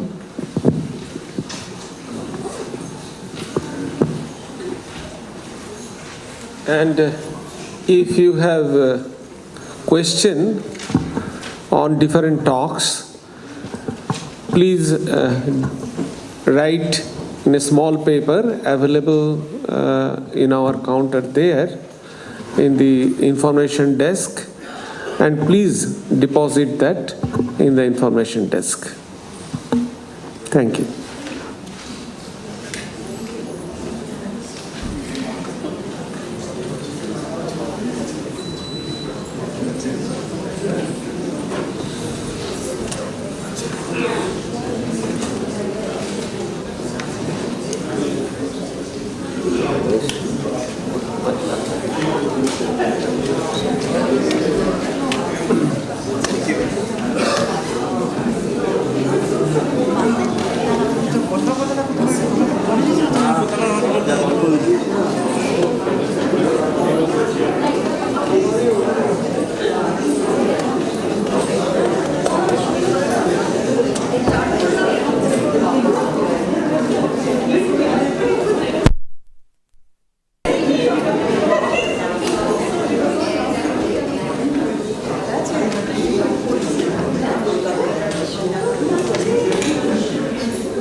So it will be so nice, and then you came and so bad, you know.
Let's go. I think Vijay is also coming.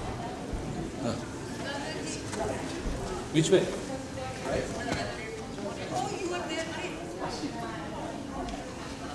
Ravi.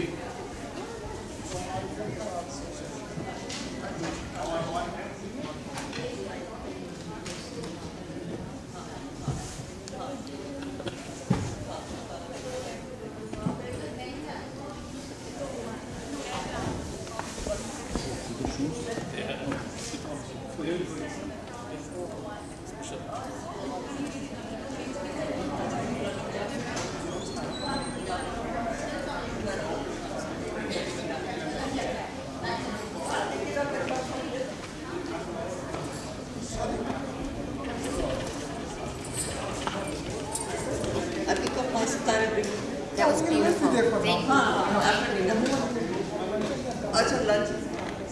Thank you for the beautiful. Oh, thank you for appreciating.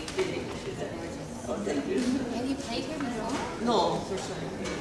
Do you have to go down? I go in San Jose. San Jose, yeah. There was one for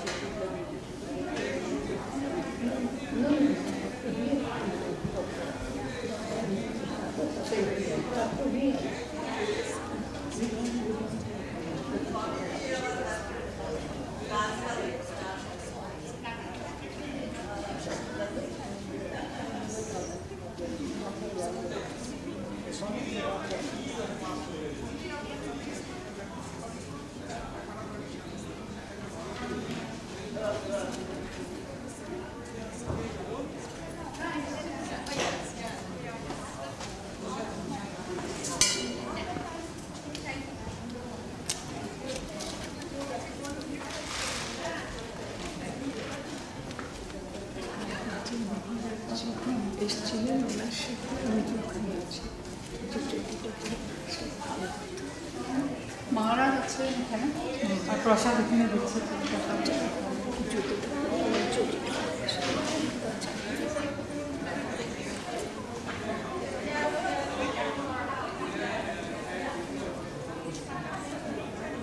Click on it.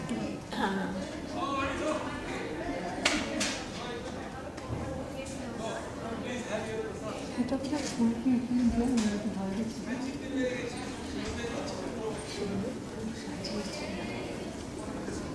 সুন্দর ফুল পরিষ্কার করছে সমস্যা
তুই আমাদের মনটা কিছু বুঝতে পারছি না, আমি চাই না বাচ্চারা কষ্ট করে আমি চাই ওদের যেন সব ঠিক থাকে, তাড়াতাড়ি চলে আসবে খেতে খেতে আমি ওদের দিকে আমি গিয়ে আমি চাই না সময় অনেক না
সুমিত্রাজি মহারাজ কি করে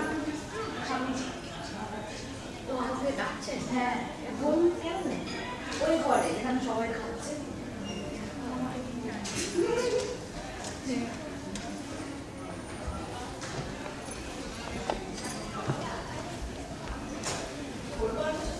কোথায় গো এই যে আসলে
There are stairs. Okay, I have to get to my sitar. Okay. How are you? Sorry, Prosum. Okay, thank you. Sayan training আছে। তুমি গান করো নিশ্চয়ই? না। এই গান তো যে কেউ করতে নাচ করো। এই গান তো যে কেউ করতে করছি। না ভালোই লাগছে একটুখানি শোনা যাচ্ছে কি আওয়াজটা শোনা যাচ্ছে? মনিটর এরকম থাকলে প্রবলেম হচ্ছে বেশি গলাগুলো শোনা যাচ্ছে আওয়াজ গলা ঠিক আছে? গলা ঠিক আছে, একটু সাউন্ডটা কমছে। সবাই সাউন্ড কমছে। আরেকটা গান আছে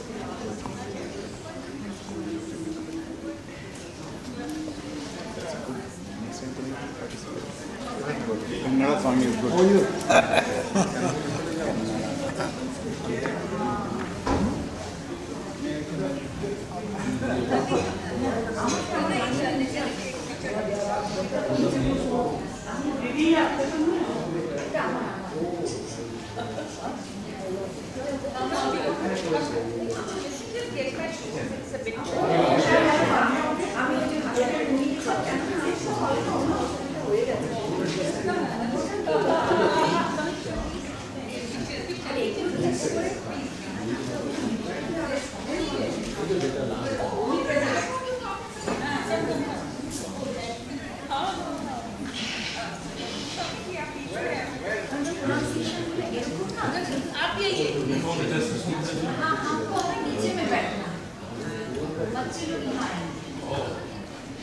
Are they going to be here? They are going to be here. Yeah, maybe also we need some time to see some All the microphones are all set, so we just have to position them.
I shouldn't be bringing tea inside.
इसके बाद खातुर जो है ना मैं तो स्वदेश विदेश metre लेके जाना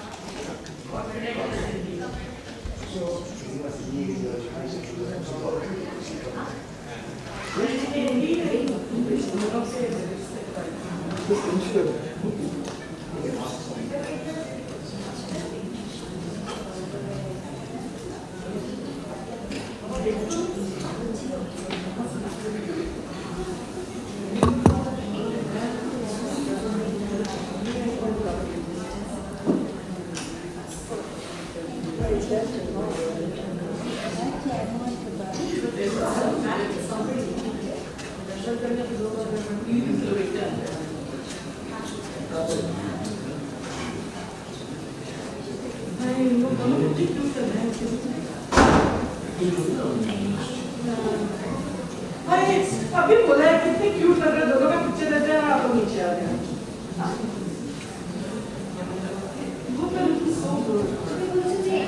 ये पिक्चर आपका सिलेक्शन सामान का बहुत अच्छा है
It's up to you. You decide whether you want to do it.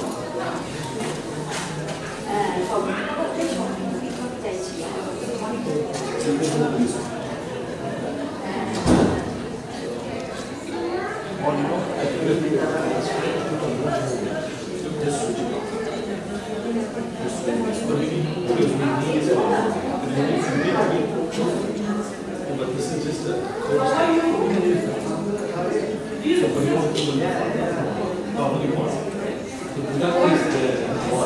so I can move, let that be there.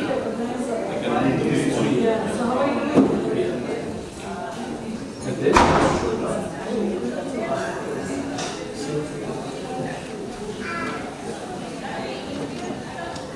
just tell me where, and then just arrange. Yeah, should I do that?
इतना सुंदर वही में बहुत सुंदर लग रहा है।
Yes, please. Yes, I will.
Digambar त्र्यंबकेश त्रिपुर हर त्राता तू ही त्रिभुवन के शंकर सुखदाता सर्वन के Shankar सुखदाता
Welcome back, everyone. Hope you had a good lunch break.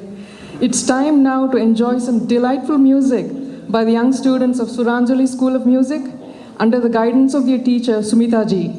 The student participants are Aheli Ghosh, Arnesh Ghosh, Shlok Banerjee, and Srishti Bhattacharya.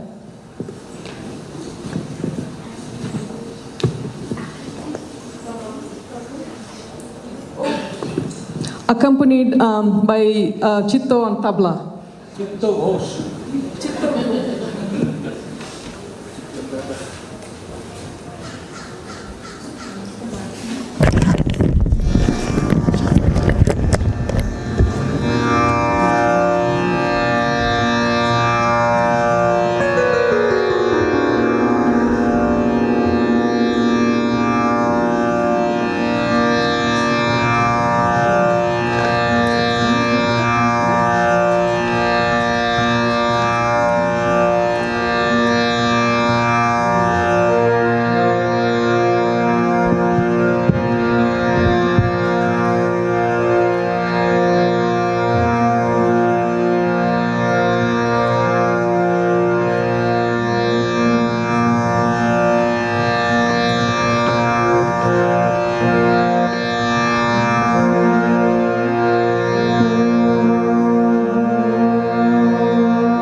सर्वे भवन्तु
আমি তো এখন সুখদাতা সামনকে শঙ্কর গাইছি।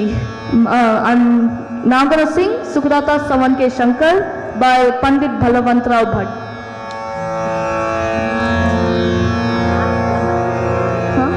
In Rag Yaman.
Sukhdata saman ke shankar pa ga ma dha ni ni sa sa da pa ma ga ma dha ni sa jai jagadish jagat hit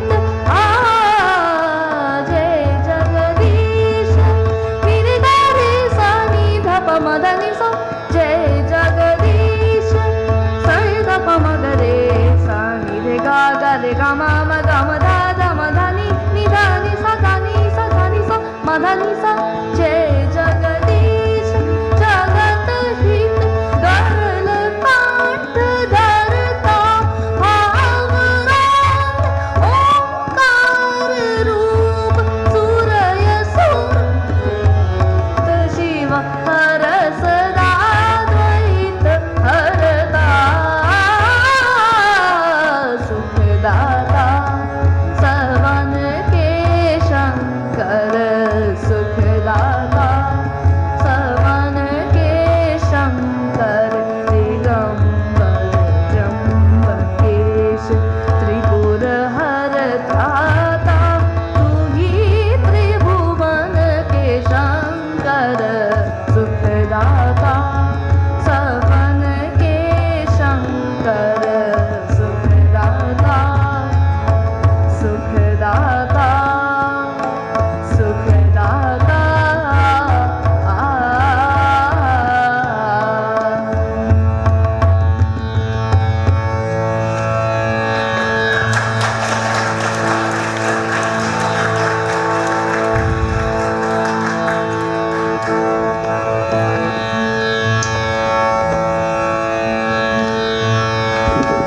Now our offering to Mother Jagat Janani Bhavatarini.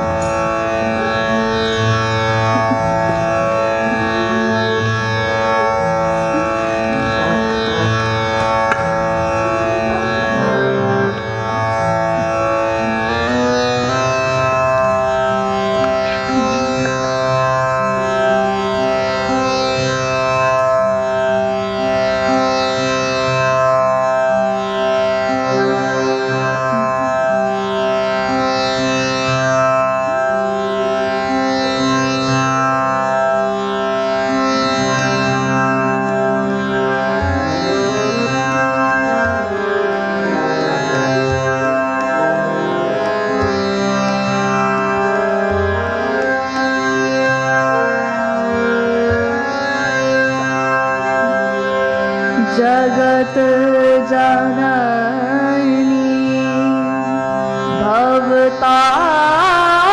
Bhavatarini Mohini तु Navdurga Bhavani Mahakali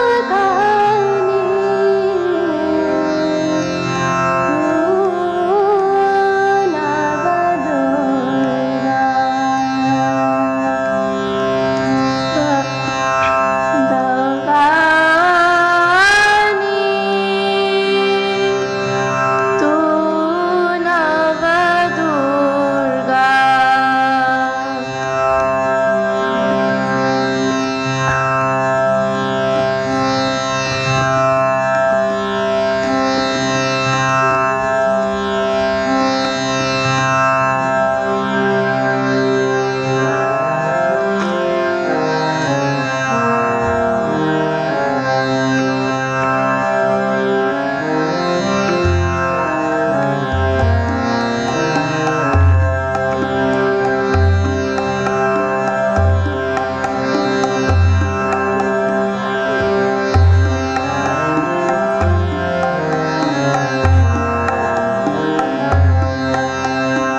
Swami Prasanna now has some gifts for the student participants. Yes, please.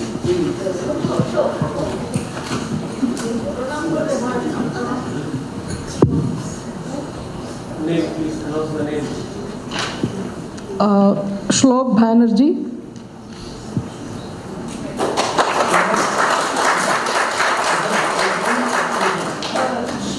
Shlok. Slow Banerjee? Slow Banerjee. Aheli Ghosh.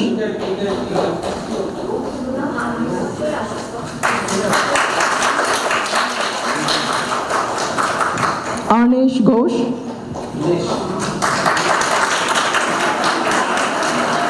Srishti Bhattacharya.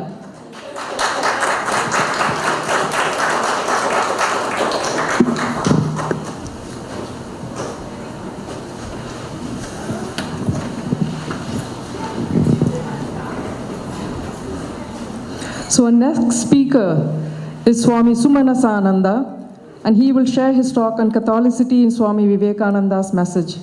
Swami Sumanasananda is the Assistant Minister of the Vedanta Society of Southern California in Hollywood since September 2022.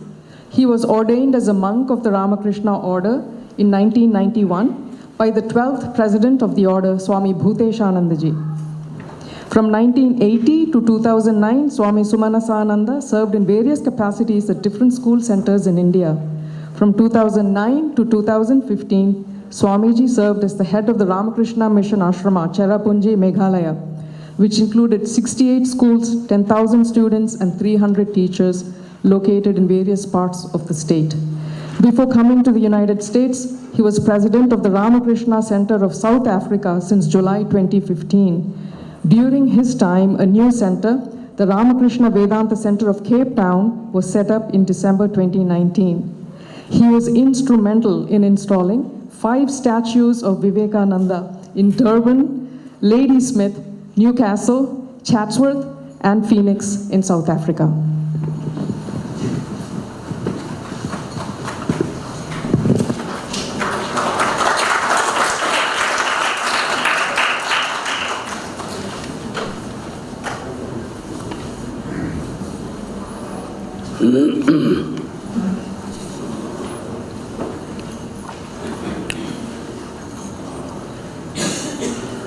Om Paratatti Sadalino Ramakrishna Samagnaya Yo Dharma Sthapanarato Videshang Tang Namamaham. Ever merged in the supreme truth, yet by the command of Ramakrishna, he was dedicated to establishing Dharma. To him, the Lord of Heroes, to Vivekananda, do we all bow. Revered Swami Prapanananda Ji Maharaj and Tattvayananda Ji Maharaj, and dear other brothers, Swami Vedananda Ji, Ishodhyanananda Ji, and Swami Prasanna Atmananda Ji.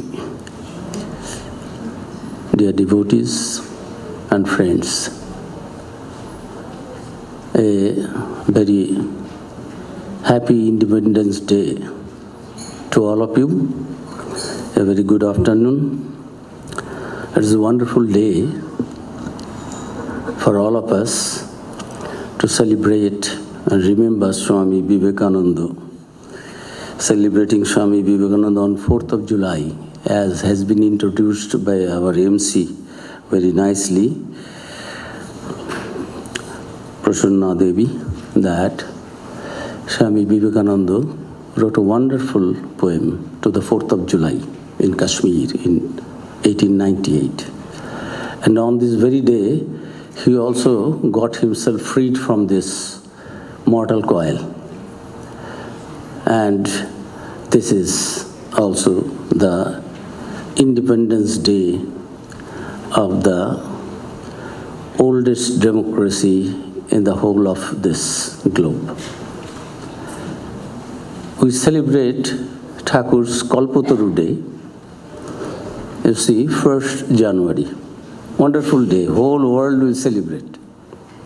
And we also joined there, the devotees of Sri Ramakrishna, and wonderful blessings Sri Ramakrishna gave on that day. What else can I bless you?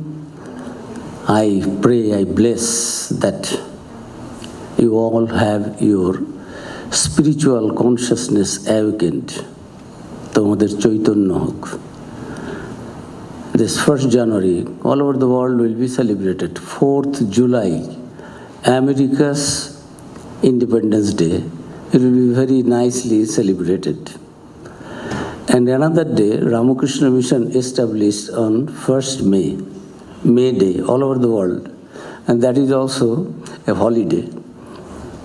So, we get a wonderful chance to get together and spend some time in some good thoughts and ideas. And those who are devotees, actually, these are days to meditate on. What to meditate on, what to think of. That is what Sri Ramakrishna said, Noren will teach.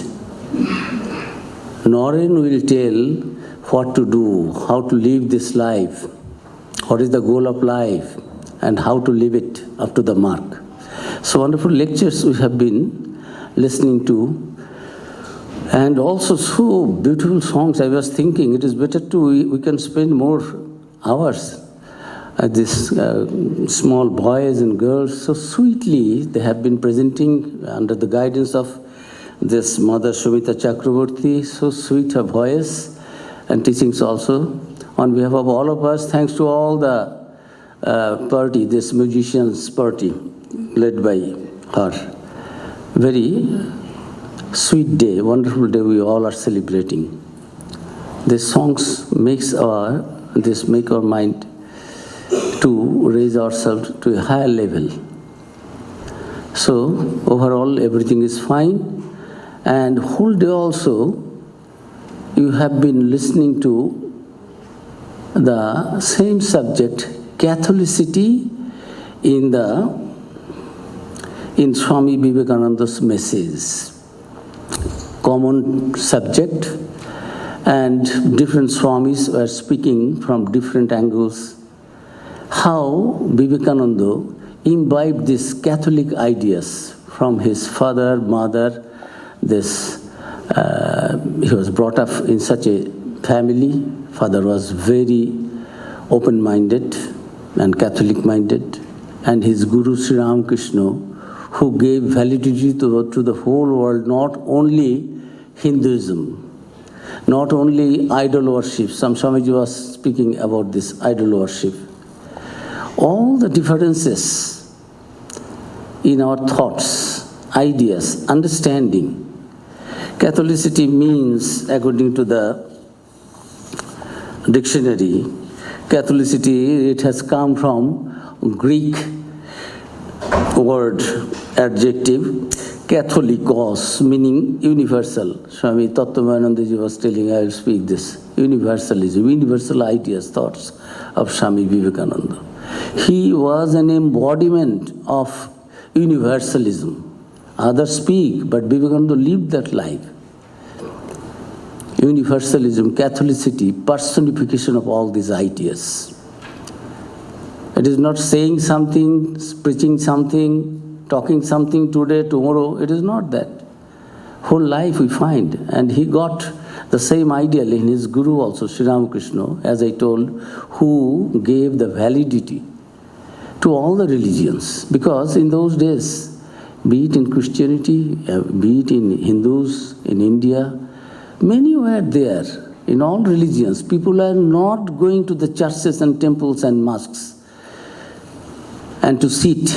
Scientific, new discoveries are coming up, inventions are there. Rationalism, these scientific ideas changing. There was a fight between these churches and the religious bodies. Sri Ramakrishna came and Now, as Sister Nivedita has said, Vedanandaji mentioned is Swami Vivekananda's introduction to the complete verse. Sister Nivedita said, this, to labor is to worship. There was no distinction. He wiped out, broke the barrier distinction between the secular and the spiritual. Tattvamananji also told.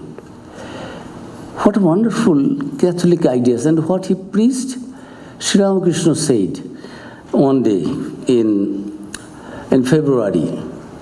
In February 1886, he was just blind, could not even turn himself, speak properly, eat. 24 hours, these young disciples were guarding him, taking care of him, taking all care. 24 hours, round the clock. These monastic disciples and householder disciples were supplying all the things, medicines and other things necessary. And these would-be monks, they were sitting at the feet of Sri Ramakrishna and giving their life and living with him, serving him. Sri Ramakrishna on one day, 11th February 1886, wrote with a charcoal, could not speak, could not eat at that time, throat cancer, ulcer in the throat, how difficult it is. If you have a little bit, you drink a little water, be it cold, be it hot, you cannot drink even a little something liquid. And Sri Ramakrishna was suffering for months and wrote, Noren Shikhe Dive. Jokhon Gure Baide, Hatar Lakha to Irokomi. Handwriting was like that, you see. Health was also not that fine. But he wrote himself, Gure Baide Hak Dive. Otova or Ghore Baide, inside and outside, abroad. Noren will teach, where he will teach, what he will teach, what he will preach, whom he will preach. Nothing is written and nobody could ask also. Sri Ramakrishna's such a frail body, anytime, anything may happen. Doctors could not say anything. The disease was such that no treatment was available in those days. Although the best doctors available, their medical care was being tried by the devotees to be made available. But everybody knew that anything may happen at any moment. But Sri Ramakrishna wrote, and we find this. Sri Ramakrishna, what he wrote in 1886, 11th February, gave him the charter, Chaprash, that is, Noren will teach the world. And what he will teach? If you want to teach the world, you have to give something that whole world can accept it. If it is not universal, if it is not Catholic, if it is not broad enough, then it cannot be a global matter. You can create a sect, you can speak something for a few followers, but whole world, people belonging to the 10 practicing religions, major religions in those days, in the Chicago Parliament of Religions, which was held in 1893, after how many years? 86, 93, 7 years. What Sri Ramakrishna said, it came to be true. It became the reality. And what he said, he did not say anything. Just said, sisters and brothers of America, it fills my heart with joy unspeakable to rise in response to the warm and the cordial welcome which you have given us. Sisters and brothers, what is the message?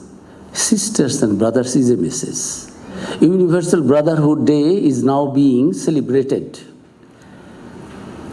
all over the world. On that day, 11 September 1893. Total 6 lectures he delivered from 11 September to 27 September.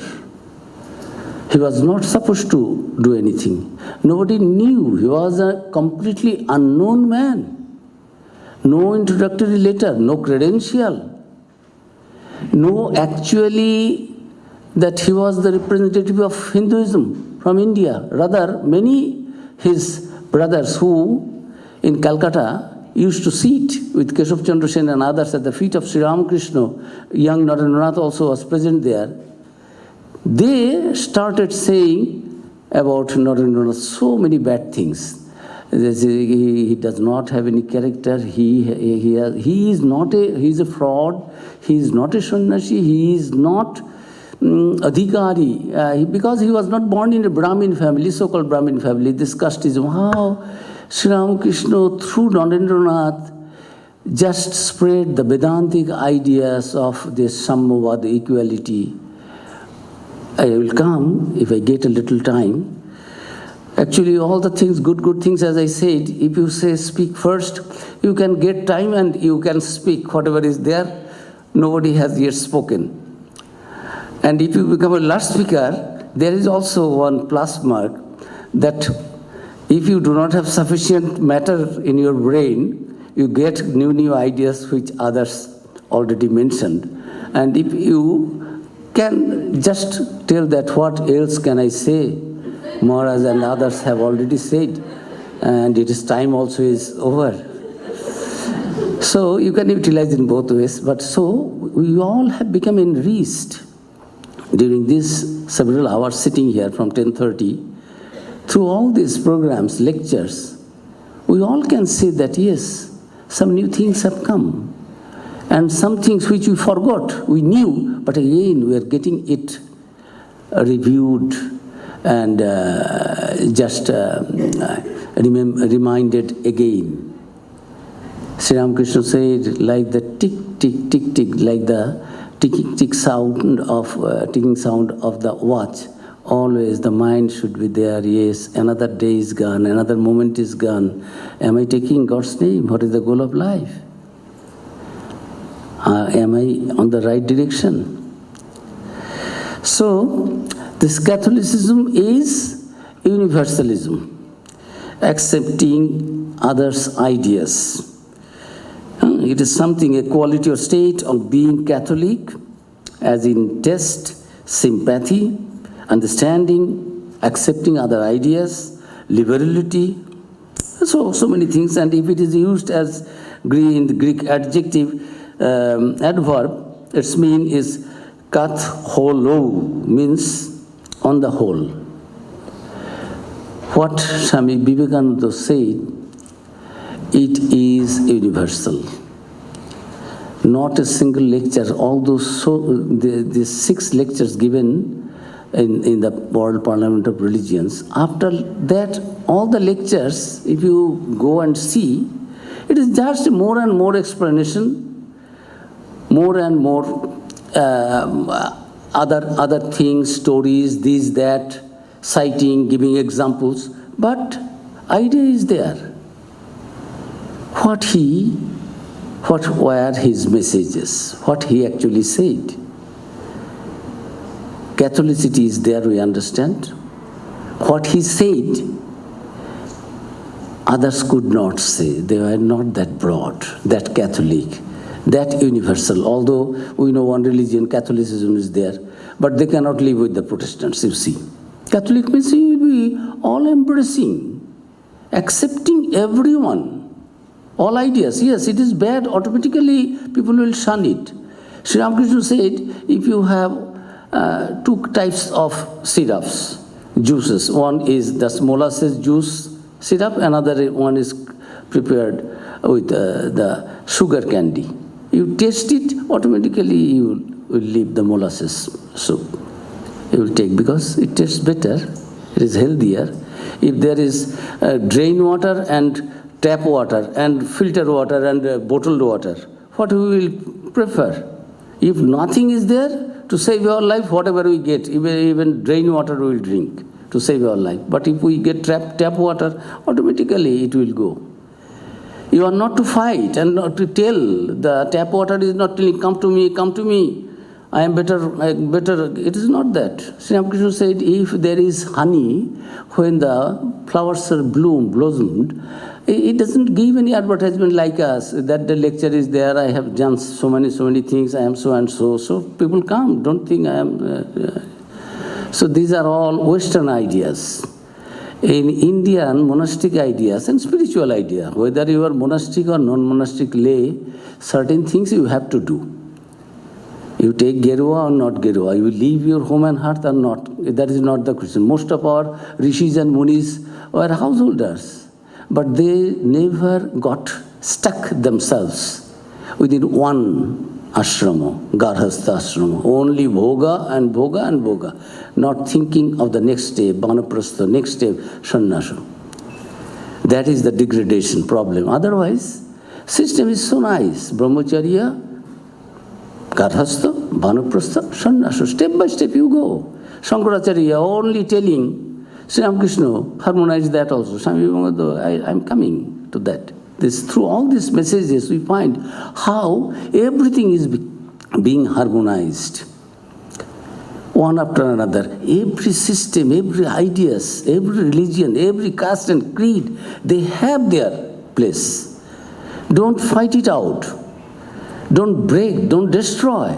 Automatically, when you go one class up, you don't need to kick the chairs and benches of your 5th grade. Because you are now promoted to the 6th grade, automatically you go and sit in the 6th grade class. Don't tell a 5th grade class is I don't need, I kick you out. It is not necessary. It will be needed by some other people.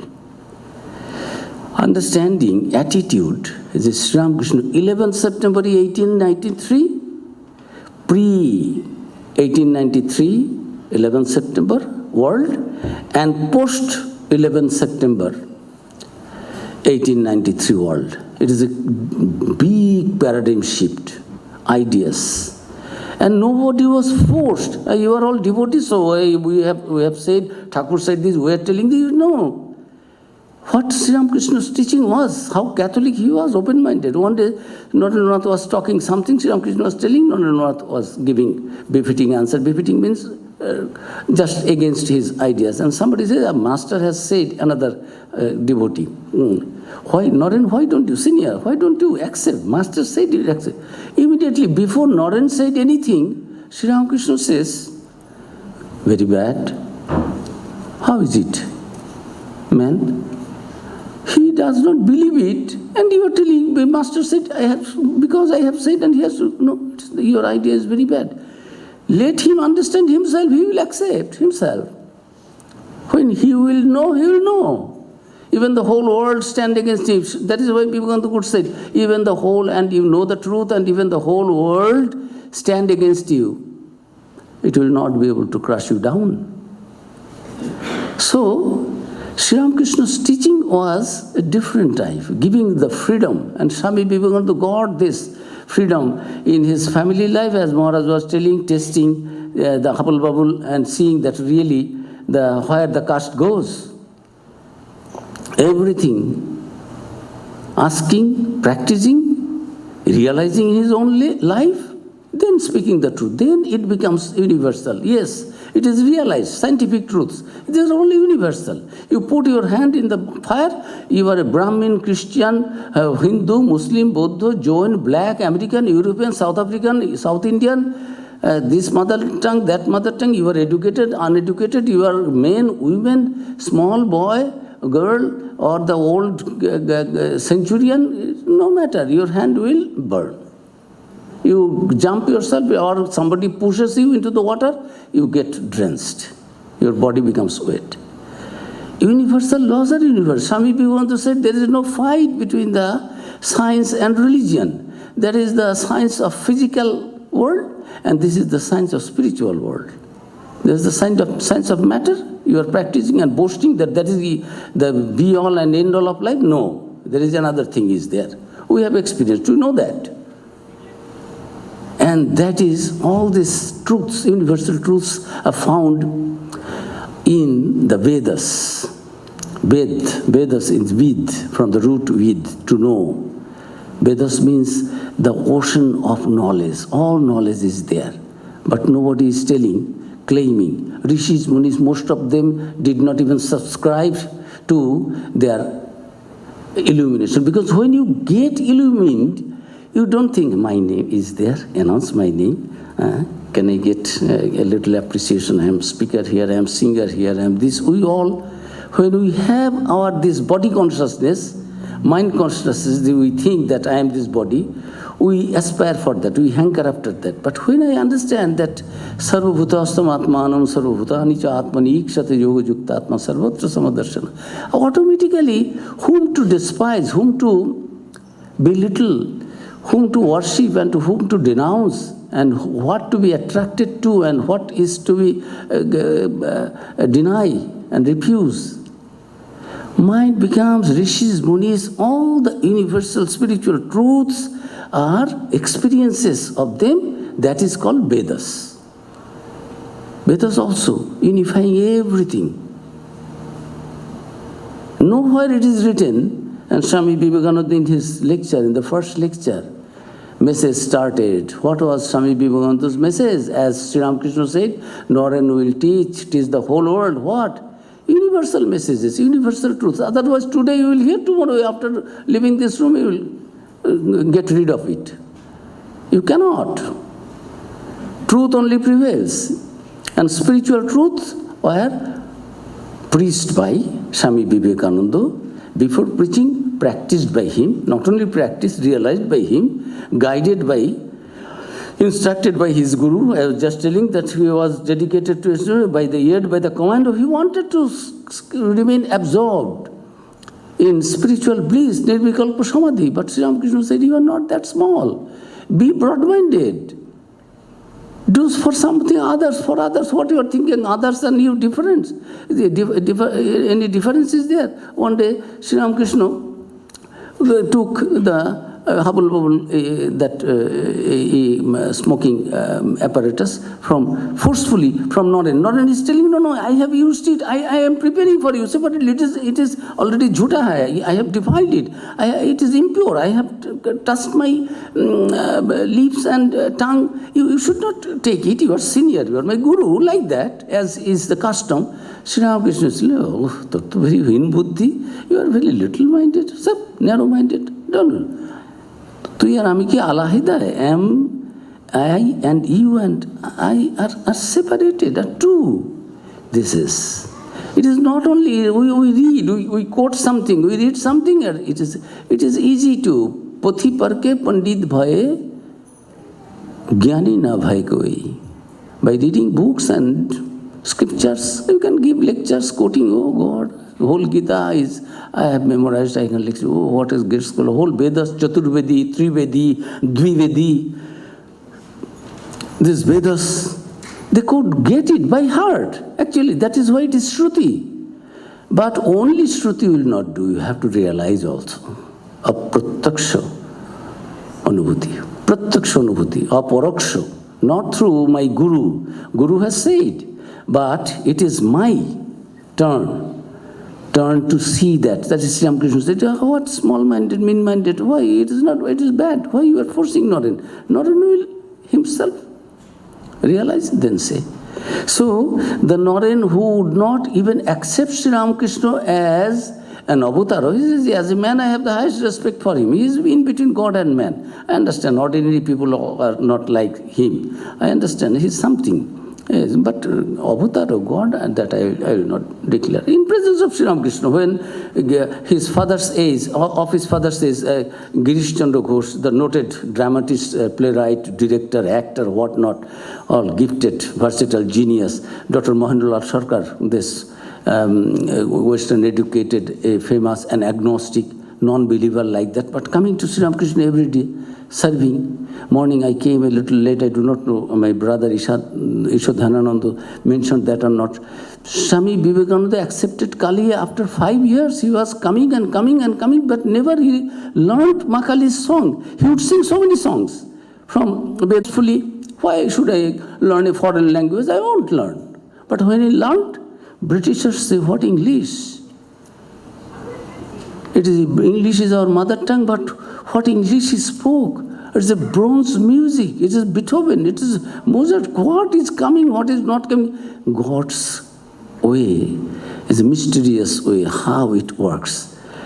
Young, not of 30 years, he would come and overnight became celebrity, saying something Those are the messages. And messages are so many things everywhere, all the lectures. There will be no time also. However, I started 10 minutes late. If my brother, I'm thankful to him for inviting me, giving a wonderful gathering devotees here and spend some time in sharing our ideas. I shall be happy if he gives. I know he's a generous-hearted man, a Catholic, and he will accept my. And so I started 10 minutes late, so I can go a little further, up to 3:30. Can I? 45 minutes. I will not take more than that. So I shall remain within my limit.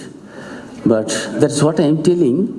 The Swami Vivekananda, through these lectures, all these wonderful Catholic universal ideas gave. What are those? Just time is short. In the very first lecture he set the tone of the Parliament of Religion. As you know, it was being held in connection with this Columbian Exposition, celebration of 400 years of America's discovery of American soil. And through this meeting, this Catholic Christianity will be established as the highest kind of religion. Others are some kind of creed, faith you are telling, but actually religion is, that was the intention. And Vivekananda did not have any credential to participate in that. Days were over. Professor Wright wrote a letter. Here is a man to his friend, chairman of the Parliament of Religions, that committee, that here is a man, a man of 30 years. His education and knowledge, it appears to me, that is greater than all the knowledge and education of all the professors of European and American universities put together. That letter came by post, and he gave a letter to Swami Vivekananda. Swamiji, who will understand your lectures? Why don't you participate in the Parliament of Religions? I wanted to, but I don't have any credential. And that man said, credential for you? It is like asking the sun, what right do you have, Mr. Sun, to shine on us? Where is your credential? Asking you. You will speak, you will not speak. Who will speak there? Who will understand all these ideas? You see how a man overnight becoming celebrity, and when he came on 10th evening with the help of Mrs. Hell, somehow no food, nobody was taking care. That man, next day, the chairman himself is coming. Hey, come, please, I have been waiting for you. Swami Vivekananda was telling, waiting for me? Perhaps you are mistaken. I do not know, you do not know me. He said, no, Professor Wright has already given your name, and I understand. Somehow Vivekananda could not pronounce properly, but greeting him. You see how one providence power is bringing Vivekananda to that platform to deliver that lectures, those messages of divinity. The first thing Vivekananda said there, the sisters and brothers, we are all brothers and sisters. Then he was quoting Srinanta Vishwa Amritasya Putra, this wonderful Upanishadic text, where Srinanta Vishwa Amritasya Putra, all are children of immortal bliss. No one is a sinner. I will come to God because I have committed sin with a fearful heart. No, religion is. And those people are telling of other people they said of their own gods and goddesses. But it was he alone, Vivekananda, and I read from their own. Otherwise I will spoil its strength. Each of the other orators had spoken of his God, of the God of his own sect. He alone, Swami Vivekananda, spoke of all their gods and embraced them all in the universal being. It was the breath of Ramakrishna breaking down the barriers through the mouth of his great disciple. During the ensuing days, he spoke again 10 or 12 times. Each time he repeated with new arguments, but with the same force of conviction, his thesis of a universal religion without limit of time or space, uniting the whole credo of human spirit from the enslaved fetishism of the savage to the most liberal creative affirmations of modern science, he harmonized them into a magnificent synthesis which by this religious church and scientists, these people, they were a fight. They would not allow each other accept their, and their ideas were being challenged. Many things were there in the Bible, scientists could not accept. But Vivekananda is coming to harmonize a magnificent synthesis, helped all hopes to grow and flourish according to their own proper nature. There was to be no other dogma but the divinity inherent in man and his capacity of indefinite evolution. The effect of these mighty words was immense. Over the heads of the official representatives of the parliament, they were addressed to all and appealed to outside thought. Vivekananda's fame at once spread abroad, and India as a whole became very benefited. So this is who? Roma Rolla, a Christian man, a Nobel laureate, not a fool, not an uneducated, anybody and everybody can, he can be carried out with any ideas. It is not that. A Nobel laureate, such a man, is telling, when I touch Vivekananda's words, I feel a kind of electric shock. Something is coming. So, all the people who are there, 4,000 people belonging to different religion, and they are talking of there he proclaimed for the first time the necessity for a new and enlightened kind of religious understanding and toleration. In the first lecture, this was by another thinker, Suniti Kumar Chatterjee. And Sister Nivedita was telling, for it was no experience of his own that rose to the lips of the Swami Vivekananda there. He did not even take the advantage of the occasion to tell the story of his master. He did not wanted to others speak, my God, my religion, my path, my system, my rituals, everything. Nowhere it is that. Do I wish that a Christian become a converted one? A Christian? Similar is the case with religion. The Christian is not to become a Hindu or a Buddhist, nor a Hindu or a Buddhist to become a Christian. But each must assimilate the spirit of others and yet preserve his individuality and grow according to his own law of growth. If the Parliament of Religions has shown anything to the world, it is this.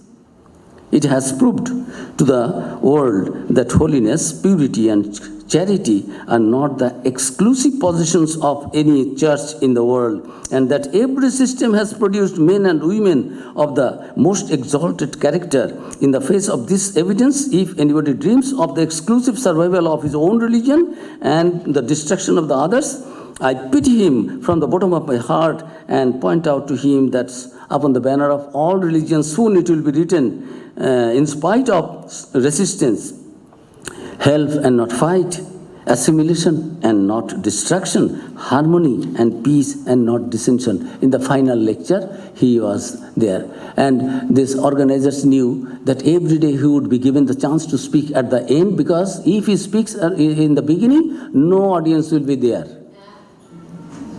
They were, papers are telling that they would sit there till the end of the session. The 4,000 fanning people in the hall of Columbus would sit smiling and expectant without waiting for an hour or two to listen to Vivekananda for 15 minutes. The Christian knew, the chairman knew the old rule of keeping the best until the last.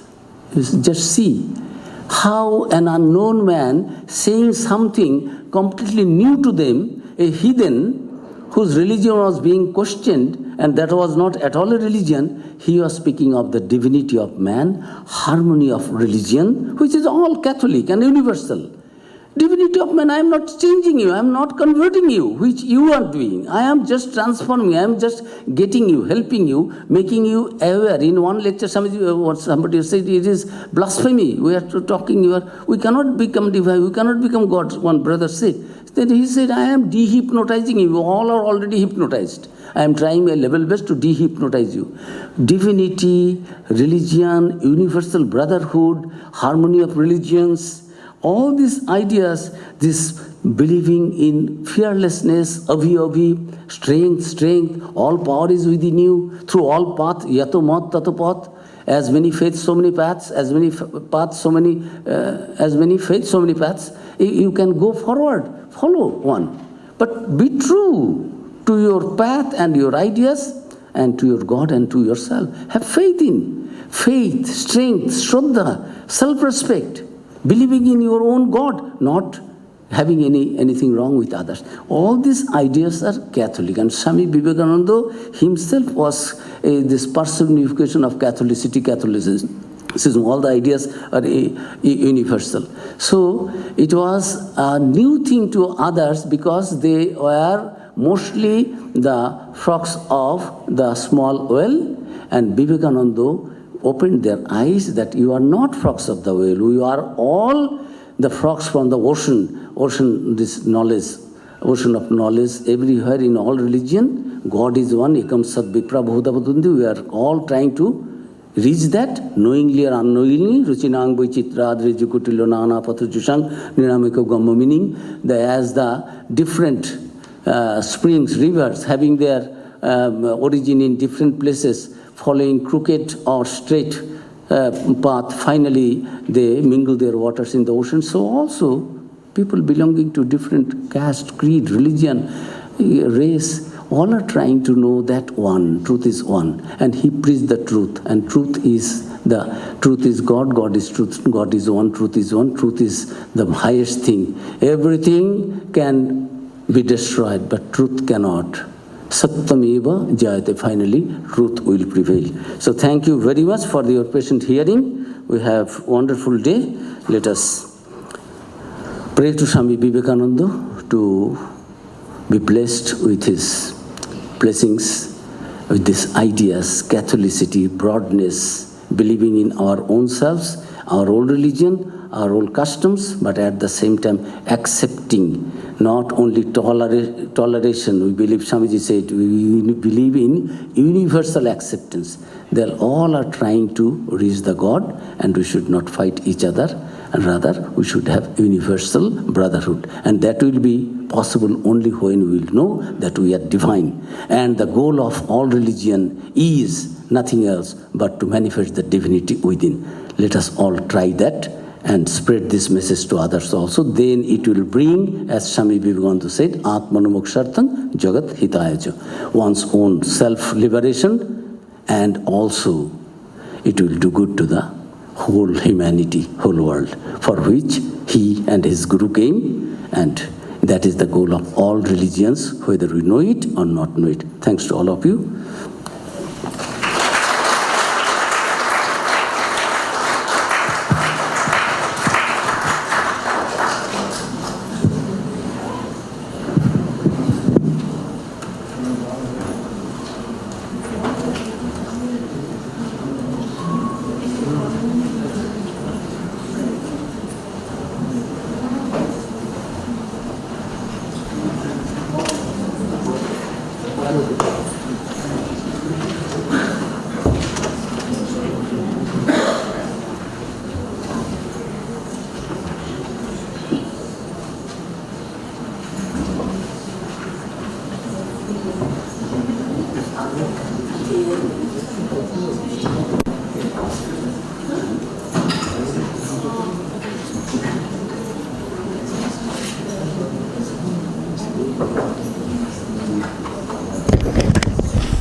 The chorus group will now render Swadesh Videsh, a Bengali song, a dedication to Swami Vivekananda, written by Swami Abhedananda.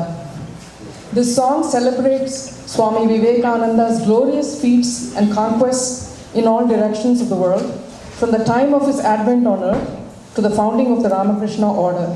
It emphasizes that his teachings are universal and he himself belongs to the universe.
Our final speaker is Swami Prasannatmananda, the Swami in charge of Vedanta Society, Berkeley.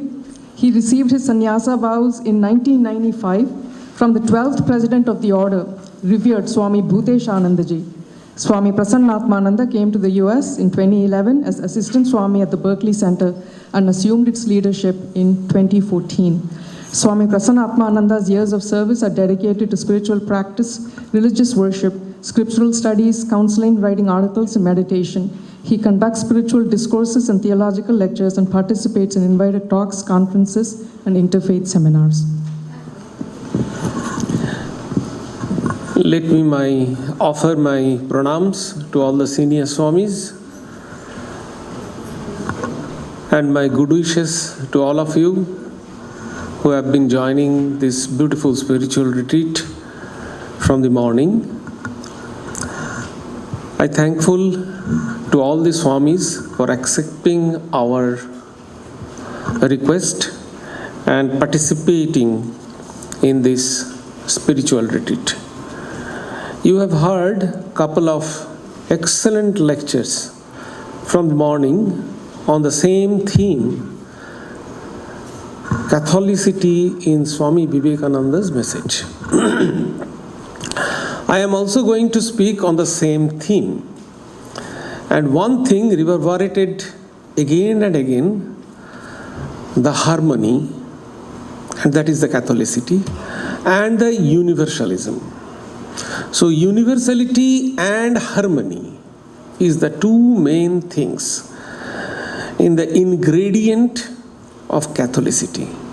And Swami Vivekananda propounded that, and he lived life on those two principles. All the Swamis elaborated these 2 points again and again. Moreover, some of the Swamis explained how these two principles reflected in Swami Vivekananda's life. There was apparently inharmony in Swami Vivekananda's life, but ultimately we find that harmoniously reflected in Swami Vivekananda's life.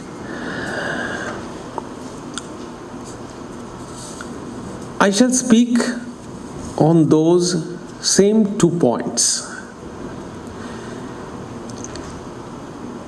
Swami Tattvayananda explained that it is not Swami Vivekananda who first propounded the principles of harmony and universalism or universality. We find it in Vedas. He referred Ekang Sat Vipra Bahuda Vadanti, this universal Vedic message. And he explained and quoted some of the passages from Shankaracharya where we find the harmony of jnana and bhakti. Swami Ishodhyananandaji explained how the harmony and universalism or universality reflected in Swami Vivekananda's personality from his childhood. Let me speak first about universality and modernity. Swami Vivekananda's whole personality and his message was not only universal but also very modern. The second aspect I would try to explain is not only harmony but also acceptance. Obviously, Swami Shumanashanandaji and Ishodhyananandaji, they spoke about acceptance, especially Swami Ishodhyanananda. He explained about the acceptance of the everything, acceptance of everything, teachings of everything. Let us see why it is universal. Swami Vivekananda spoke only Advaita Vedanta.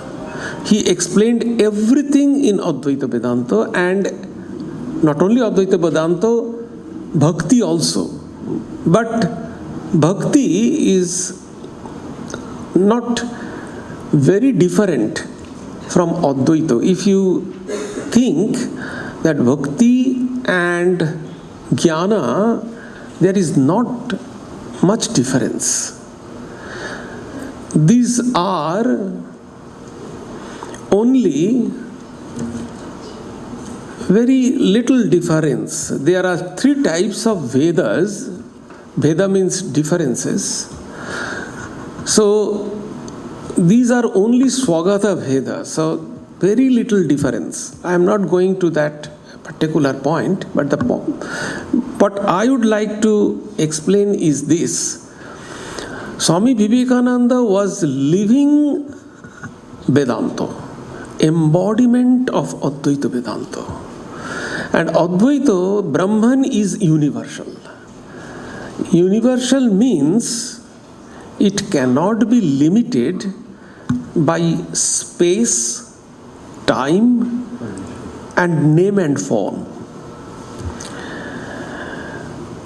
This table is here. This table is not there. That means space-wise this table is limited, not there. But Brahman is universal. It is here, it is there, it is everywhere. It is not limited by time. Take the example, you all are here from morning till evening. But tomorrow you will not be here. So you are limited by time. Only on 4th of July, only from 10:30 to 4:30, limited by time. And before that, after that, you will not be here. So Brahman is not limited by time. It is now, before, and after. And it is not limited by name and form. This table has a form, this square thing. But the long thing is not the table. But Brahman is long, short, and beyond that. It is not limited by form. It is not limited by name. Computer is only computer. Table is not a computer. But Brahman is everything, not limited by name only. So Brahman is universal. This is the concept of universal. Similarly, Swami Vivekananda's message based on this kind of universalism.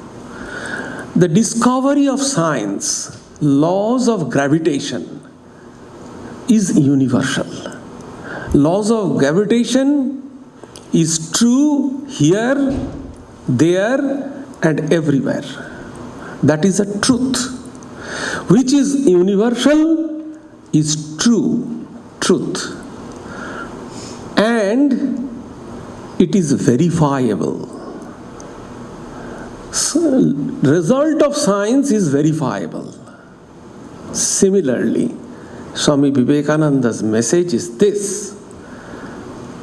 Advaita Vedanta, that self, is universal, not limited by time, space, and name and form, and it is verifiable. As the result of science is verifiable, similarly, self is verifiable. Anybody, irrespective of caste, creed, religion, region, rich, poor, learned, ignorant, everybody can realize that. It is universal. So, the self is universal and verifiable. So, it is truth. This is the concept of universal or the universality that Swami Vivekananda explained. Second is harmony. Harmony is two types. One is harmony of religions and harmony of science and religion. Our previous speakers, they spoke about harmony of religions. Let me explain in very simple way, because I have to compromise time. My elder brother took, so we have to finish it in right time. So I have to compromise a little bit in time. So harmony of religions is simple way is this. You all came from different places by different routes. But all of you have reached here. Whatever route you have followed, whatever means by which you came here, but all you reached here. That means all routes are true. All transport system by which you have come here are true, because you have reached here. So all different ways and paths are true, because all these paths reached at the same goal. This is the harmony of religions. In different religions are the different paths, and they reach at the same goal. So that is why all are true. Then science and religion. Let me give you few quotes from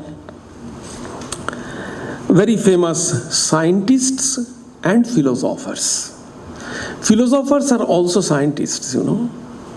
So let me give you some quotes from philosophers and scientists.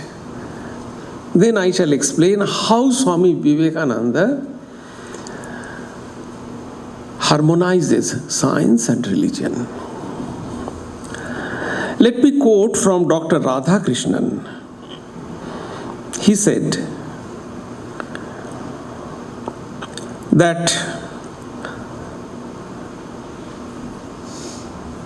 scientist generally considers the consciousness to be a property of brain cells and thus call it a part of material world.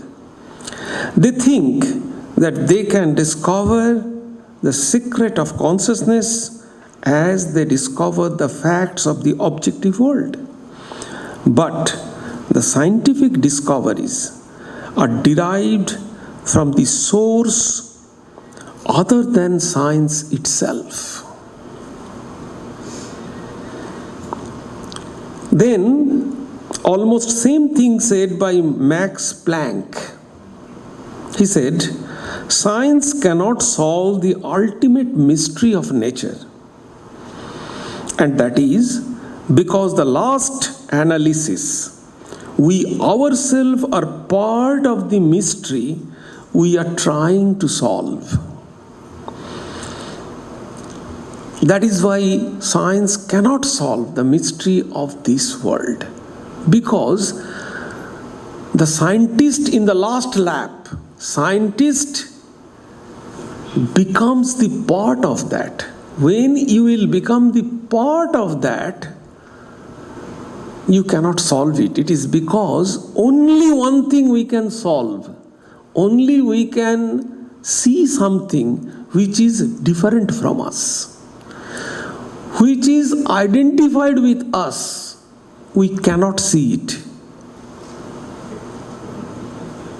Which is identified with us, we cannot see it. Face is identified with us. Can we see our face? We can see only the reflection of our face. We cannot see our face. Which is identified with us, we cannot see that. which is different from us, only we can see that, we can identify, we can prove that. So at the last lap, science identifies with us, become one with us. That is why science cannot solve the ultimate truth. Max Planck. Einstein echoed the same thing. He said, objective knowledge provides us with the powerful instruments for the achievement of certain aims, but the ultimate goal itself and the longing to reach it must come from another source. So the ultimate thing will come from a different source, and that is transcendental. Here is the difference between the objective science and the spiritual science. Spiritual science is subjective and transcendental. That is why we have to realize that. We cannot show anybody this is your realization. Because when I show somebody this realization, then definitely it will be separated from us. That is not with us. But spirituality is with us. So we cannot show just like a table or chair, this is this. However, Swami Vivekananda said, we cannot see our real face. We see only the reflection through a mirror. Can science and religion be harmonized? This will lead us to the harmony of science and religion. So science and religion, according to Swami Vivekananda, are two truths. He said that religion and science are only two ways of seeking truth in two different planes of consciousness. Religion deals with three fundamental categories: God, soul, and universe. Science is dealing with universe, not God and soul. On the other hand, religion is dealing with God and soul, not the universe. So these are two different dimensions of finding the truth.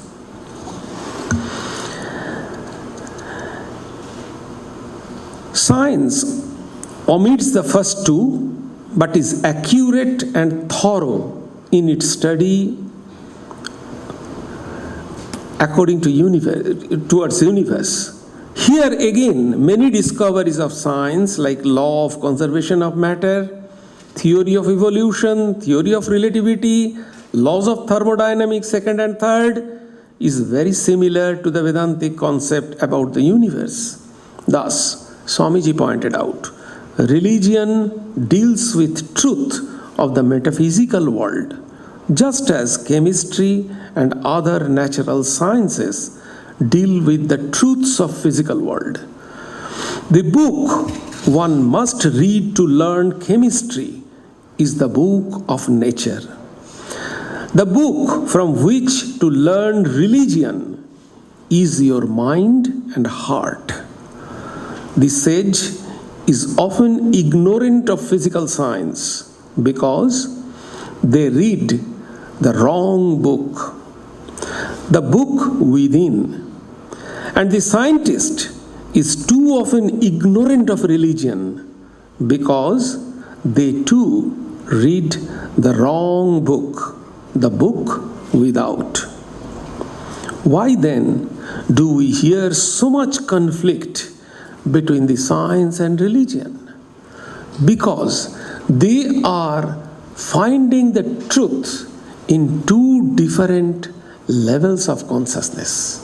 So they are not contradictory, rather they are supplementary to each other, because they are finding the truth of the two different levels of consciousness. This is the harmony that Swami Vivekananda found. Thank you.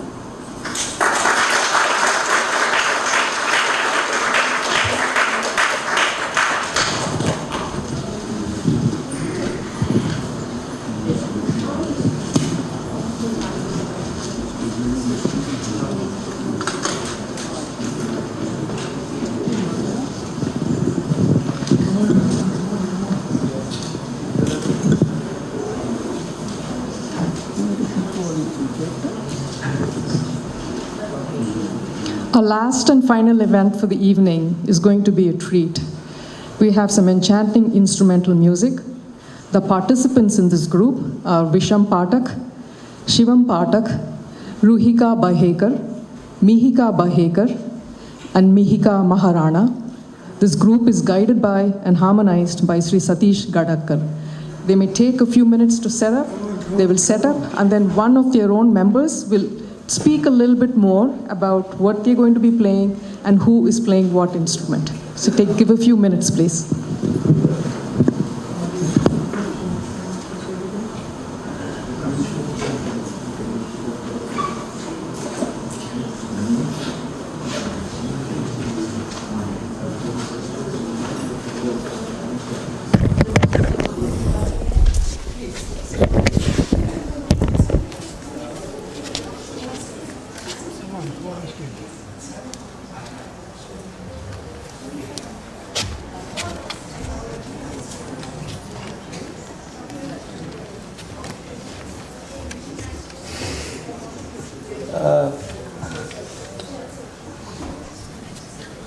Is there any question answer? Can you please check outside if any question answer they have collected?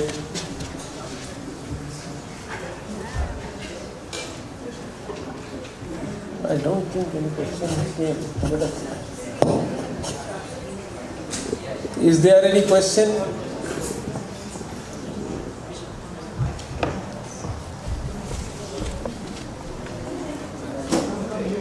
No.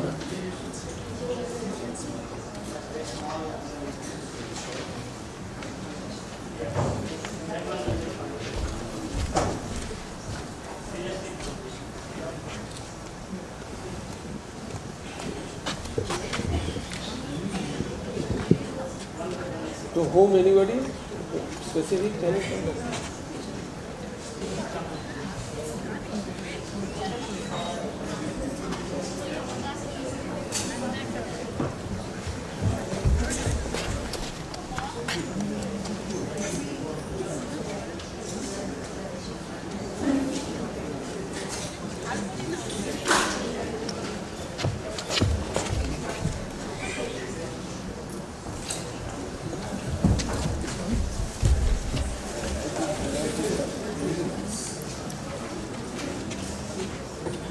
So the question is, how do you teach Catholicity of religions to be fanatical elements of any religion?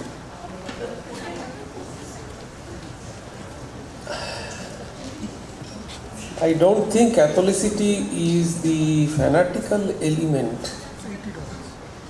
So, I think it is not a fanatical element. Catholicity is very universal. I have already mentioned, no? In Catholicity, 2 points are there. The universalism, modernity, and harmony and acceptance. These are not fanatic.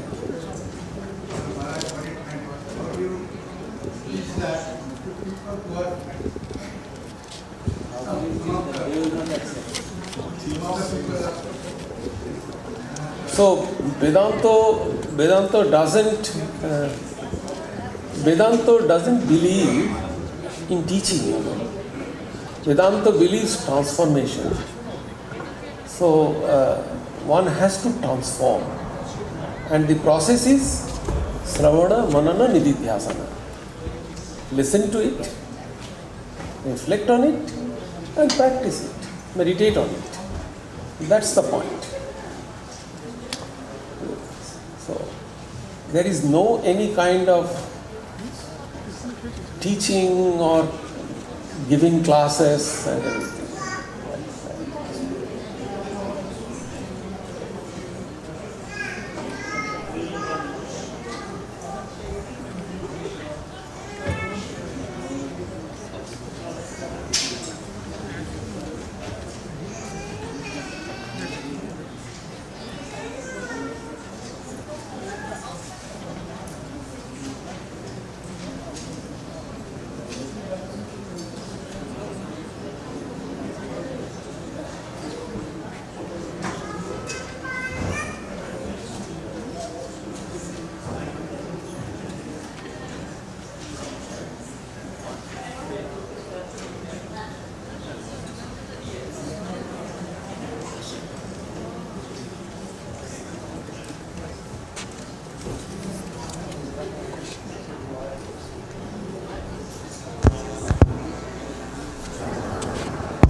Namaskar everyone.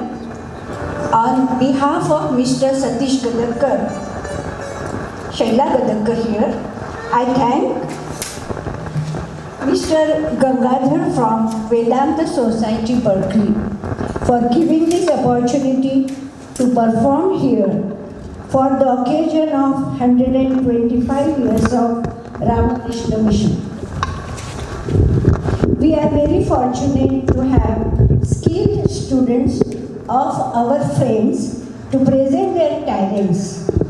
Guru Sanjay Deshpande teaches tabla to Shivam Pathak. Guru Prasad Jogalkar is the teacher of Visham Pathak. Guru Vivekananda teaches to Mihika Maharana and Mihika Bahekar.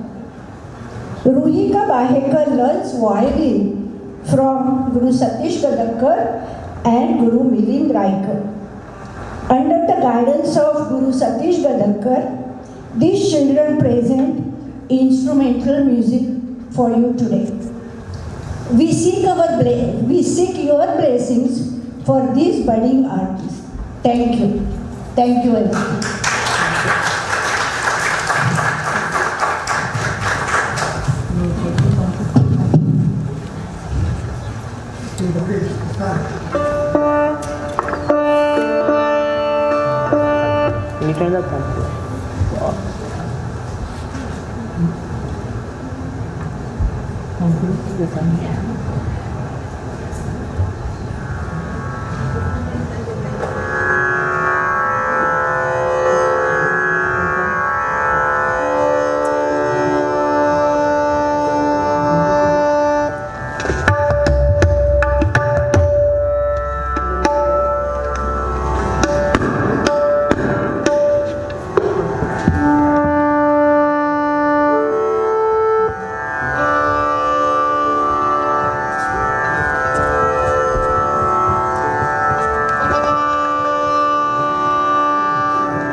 especially giving us this opportunity to perform here. Thank you. Thank you.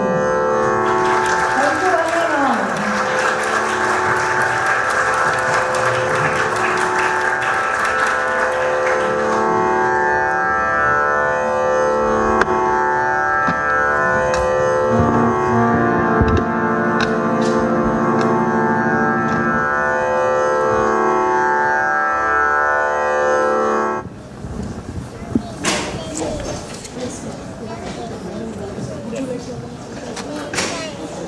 Oh, yes, ma'am.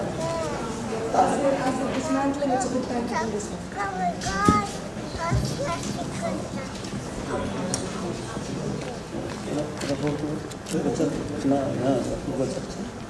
Should I do it now?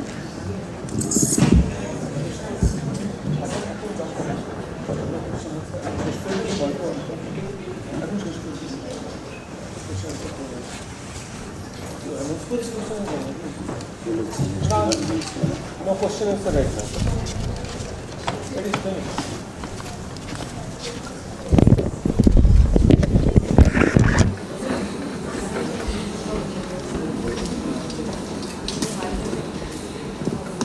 Conclude the program.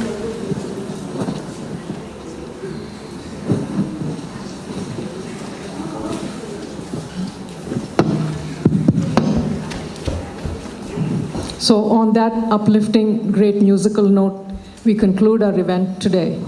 So our retreat, which is on celebrating Swami Vivekananda, has come to an end. We offer a sincere gratitude to all the revered Swamijis for coming from far and near and for blessing us with your invaluable talks. We thank you all for taking the time and attending this event. We thank all the volunteers who have worked tirelessly over several days to put this event together. And we thank all the participants for their contributions to this event. And tea and snacks are served in Saradananda Hall. Swami Prasannatmananda will now share some announcements. Thank you very much, Swamiji, for this opportunity to participate. So we have two announcements actually, which are in our pipeline. First is this, we have our meditation workshop will be held at our San Jose house on 15th and 16th, Saturday and Sunday, July. But you have to register online, and those who have not participated, they will be allowed to participate, and seats are very, very limited. So only few seats are remaining. So those who are interested, please register on our website, Facebook, and our regular weekly bulletins. Secondly, as usual, this year also, we are going to hold our Camp Taylor spiritual retreat. That will be on September 9th. To commemorate 11th September, Swami Vivekananda's historical Parliament of Religions lecture, we hold our Camp Taylor retreat, where Swami Vivekananda camped and stayed for 14 days. So we hold our spiritual retreat every year. That will be on Saturday, 9th September. So that will also needs registration, online registration. From tomorrow, the link will be available on our website and Facebook and our weekly updates. You have to register. And the seats are also limited. Only 50 people we can accommodate. And the charges will be $125. So you can, those who are interested, they can enlist their name in our book stall also, but you have to register also through our online. But for now, you can register your name in our bookstall. Thank you very much. So we shall conclude. I convey my respectful greetings for this beautiful music performance. Thank you for accepting our invitation. And thank you all for spending whole days in this spiritual retreat and forgetting far from the madding crowd, without mobile, without anything else. You confined yourself the whole day in this hall. I hope you have enjoyed and enlightened by beautiful views of Swami Vivekananda on Catholicity in Swami Vivekananda's religion. Thank you very much. Please have your snacks in our Sardananda hall, and tea also is there. And thank you. Keep in touch with us.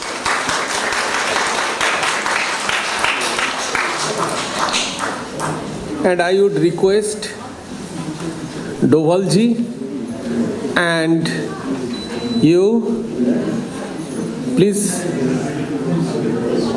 stay back here, touch base here.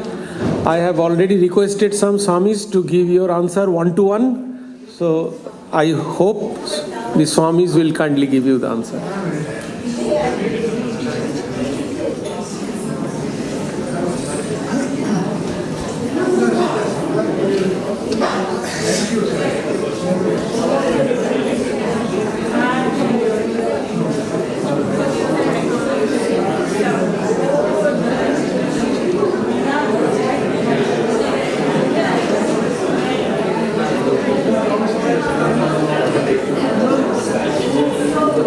Thank you.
Good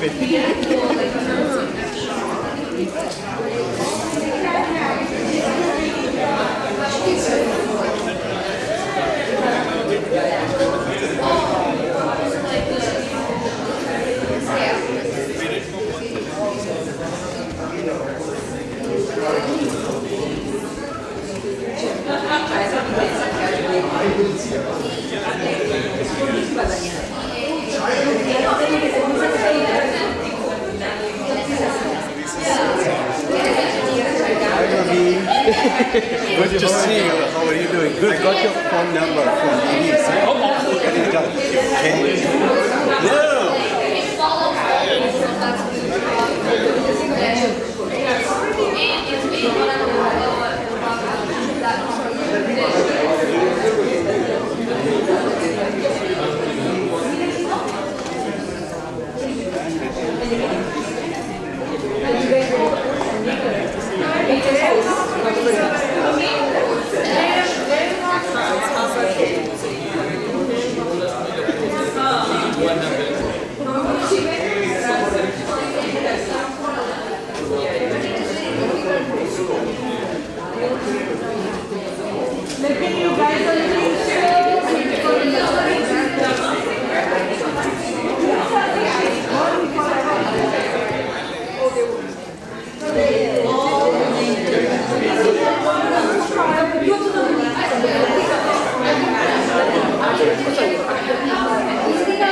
Okay.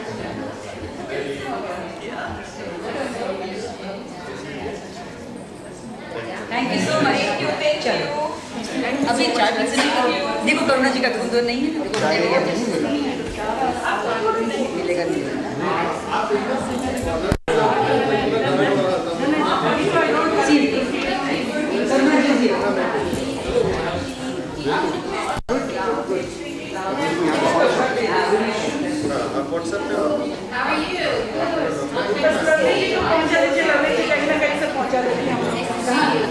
Photo इसी में set किया तुम group में भेज देना सबके हाँ वो लवली जी चल मुझे सितार वाले पे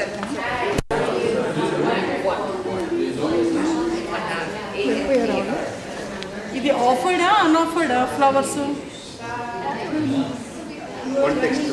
हाँ हाँ हाँ वेदांत जो भी है आप रख सकते हो आप मुझे भेज दो हमारे मैं हमारे हाँ हाँ मैं फिर सबको फॉरवर्ड और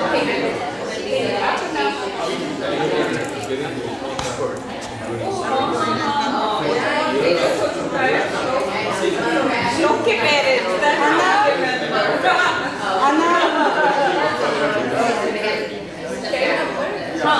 it. So I said you share pictures and then share it out over and how should we appreciate it?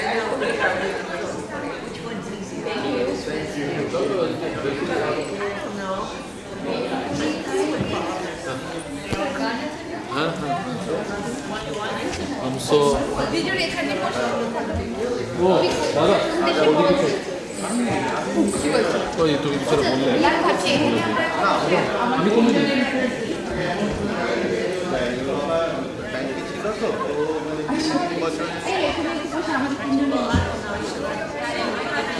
बोल दादा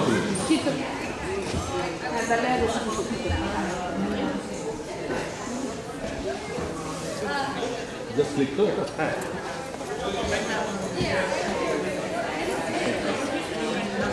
Yeah.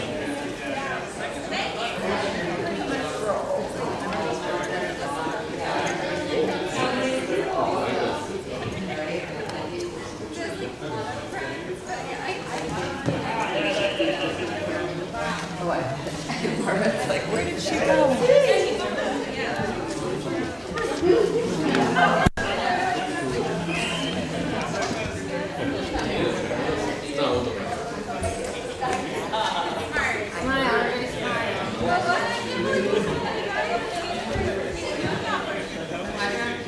তুমি কারো আমাদের সাথে চলে যেতে পারো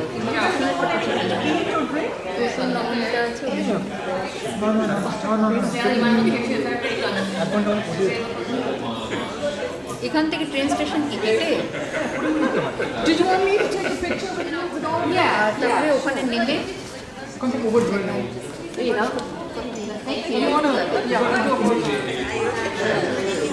না তুমি এমনি প্রশ্ন চলে যাও আমি চিনিয়ে দিচ্ছি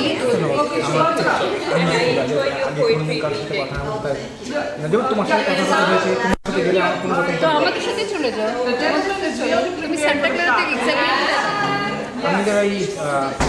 তুমি রঙ্গোলি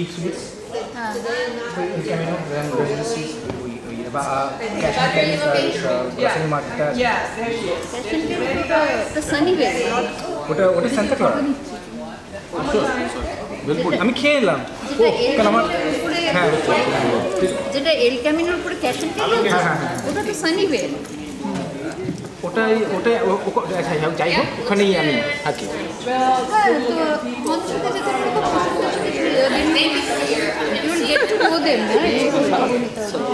আমি আলাপ করি না না আলাপ করে নিতে পারি কিন্তু আমি প্রেফার করবো না হুট করে প্রথম পরিচয় করে তার গাড়িতে যাওয়া আনইজি ফিল হয় তোমার সাথে আমি চলে যাই আমার কোনো আপত্তি নেই তুমি বলো তাহলে তোমার সাথে যাচ্ছি চলো তুমি কখন বেরোবে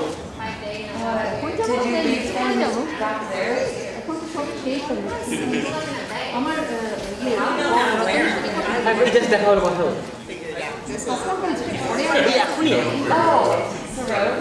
আমি একটু বাথরুমে যাবো No, she's gone. He's gone.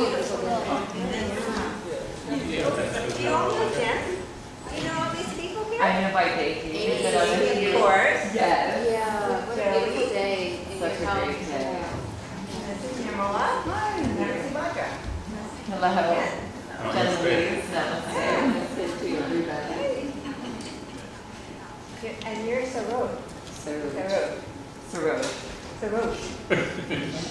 Saroj. It's a lotus flower. My name means I'm a lotus flower. Yeah, Saroj. No, definitely Saroj. What is your name? Jen Louise. Jen Louise. Louise. So Saroj. Okay. They were Padma and Saroj. I'm not Indian. Oh, okay. Like Padma. No. Okay. Yeah. So you see the lotus under. Oh. You see a lot of Actually, you can sign up now online. It's coming to be powers in their feet. Would you help me?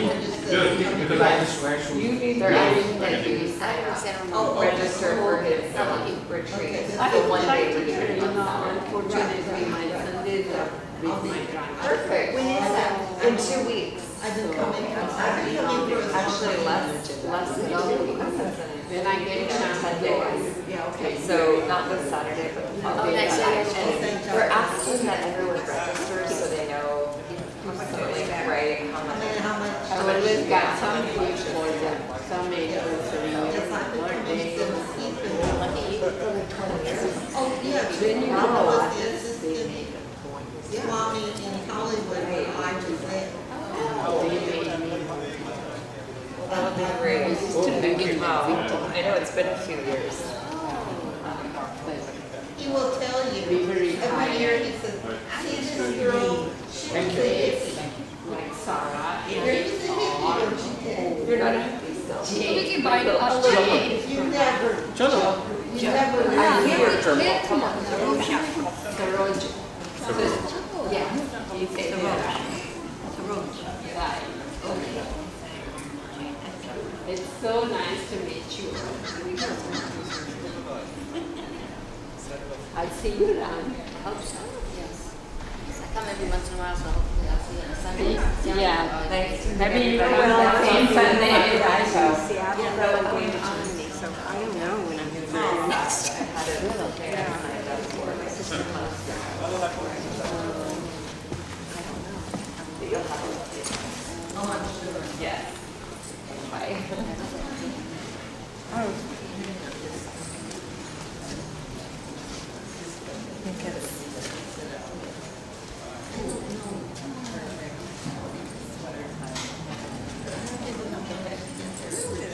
If Robert won't drive you, and he isn't going to go, he's going to be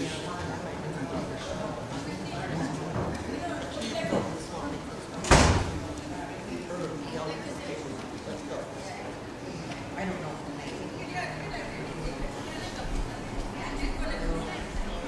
I don't want to not go. Yeah, well, I know. I can't even.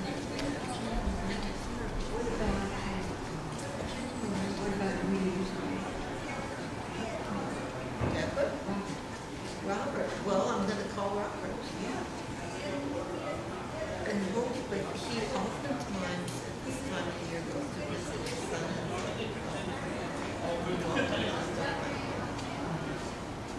So now I've got a coat to lug around, and I gotta get my chutter put away, and I want to stand.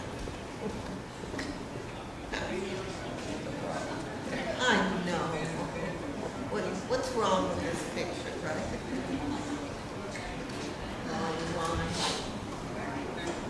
Can we leave stuff in the temple?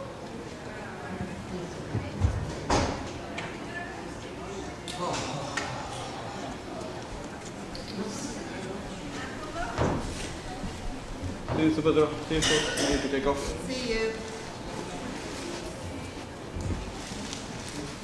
Is there water in there, in that thing? Nope. Is that filled with water? Nope. The base with the roses? I think it may be. One of them may be. No, it's half. Somebody will drink it. Does it have water in it? It has enough water. But if somebody will have drank it. Yes? No, oh, no. No, I was just wondering if that's how it's set up. Because I've seen things like that delivered to people Oh, really? with water in it, and they last forever. I don't know.